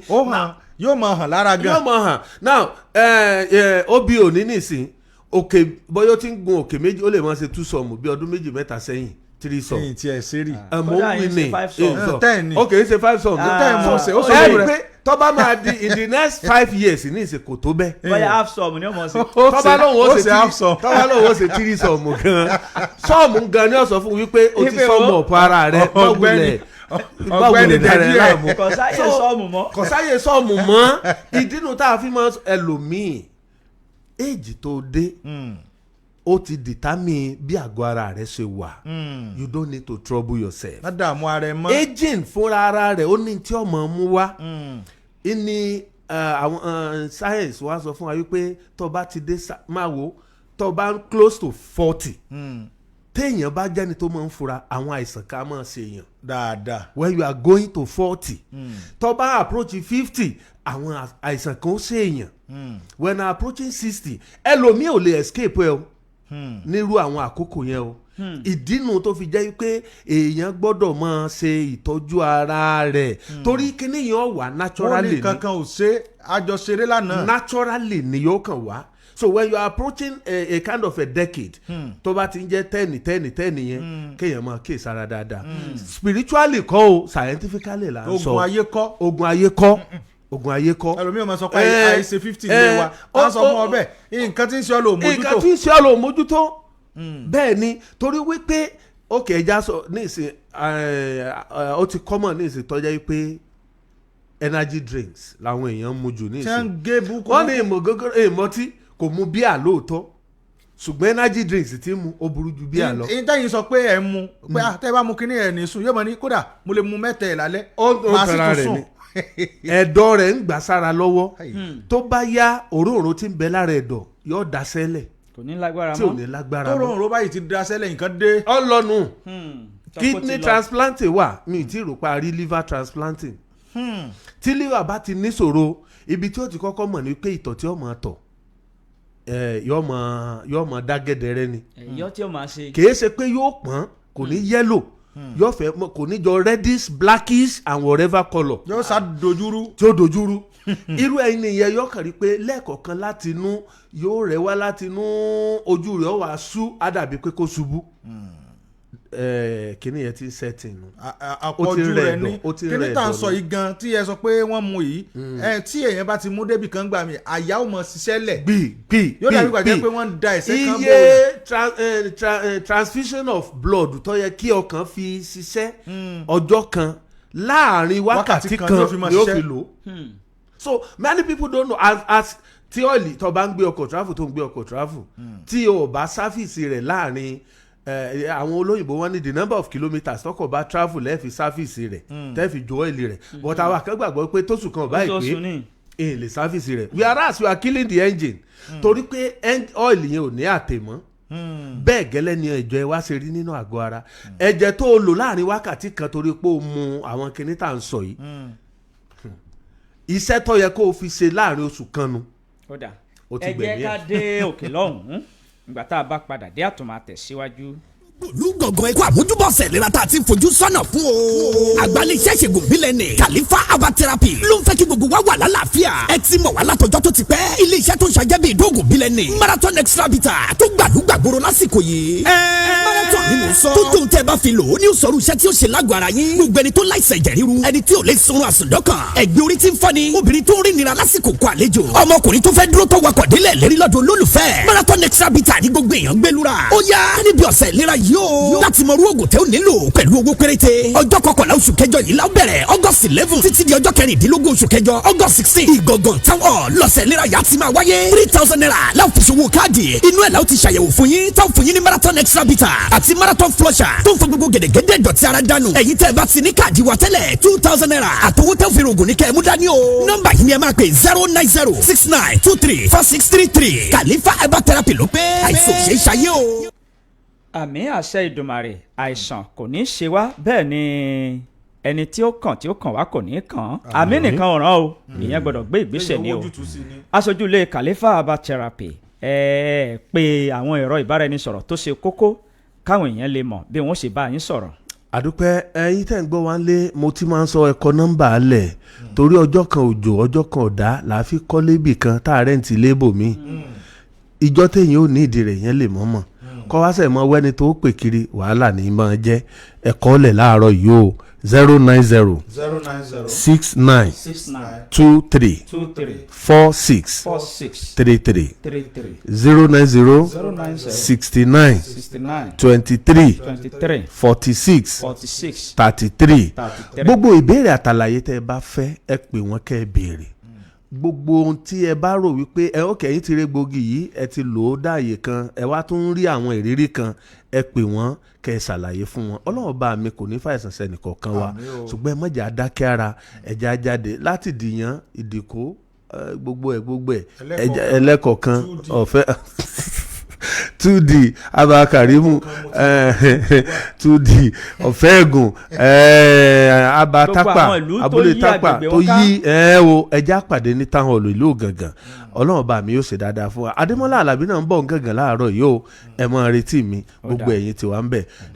a sì dúpẹ́ fọlọ́run jálẹ̀ ní lágbára Ọlọ́run ẹ ṣeun o a máa retí yín o ó dàbọ̀. ẹ ṣé o ẹ ṣé o. títí ìrọ̀lẹ́ eléyìí tá a tún máa pàdé lórí àkọ́tún ètò àgbẹ̀lọba aago 5 òun náà làgbẹ̀lọba yóò gorí àgbàgbé títí ìgbà náà Ọlánrewájú Álímì ló kọ tèmi èmi ò ní kú o ẹ̀yin náà ò ní kú gbogbo apátápátá kájọ máa fà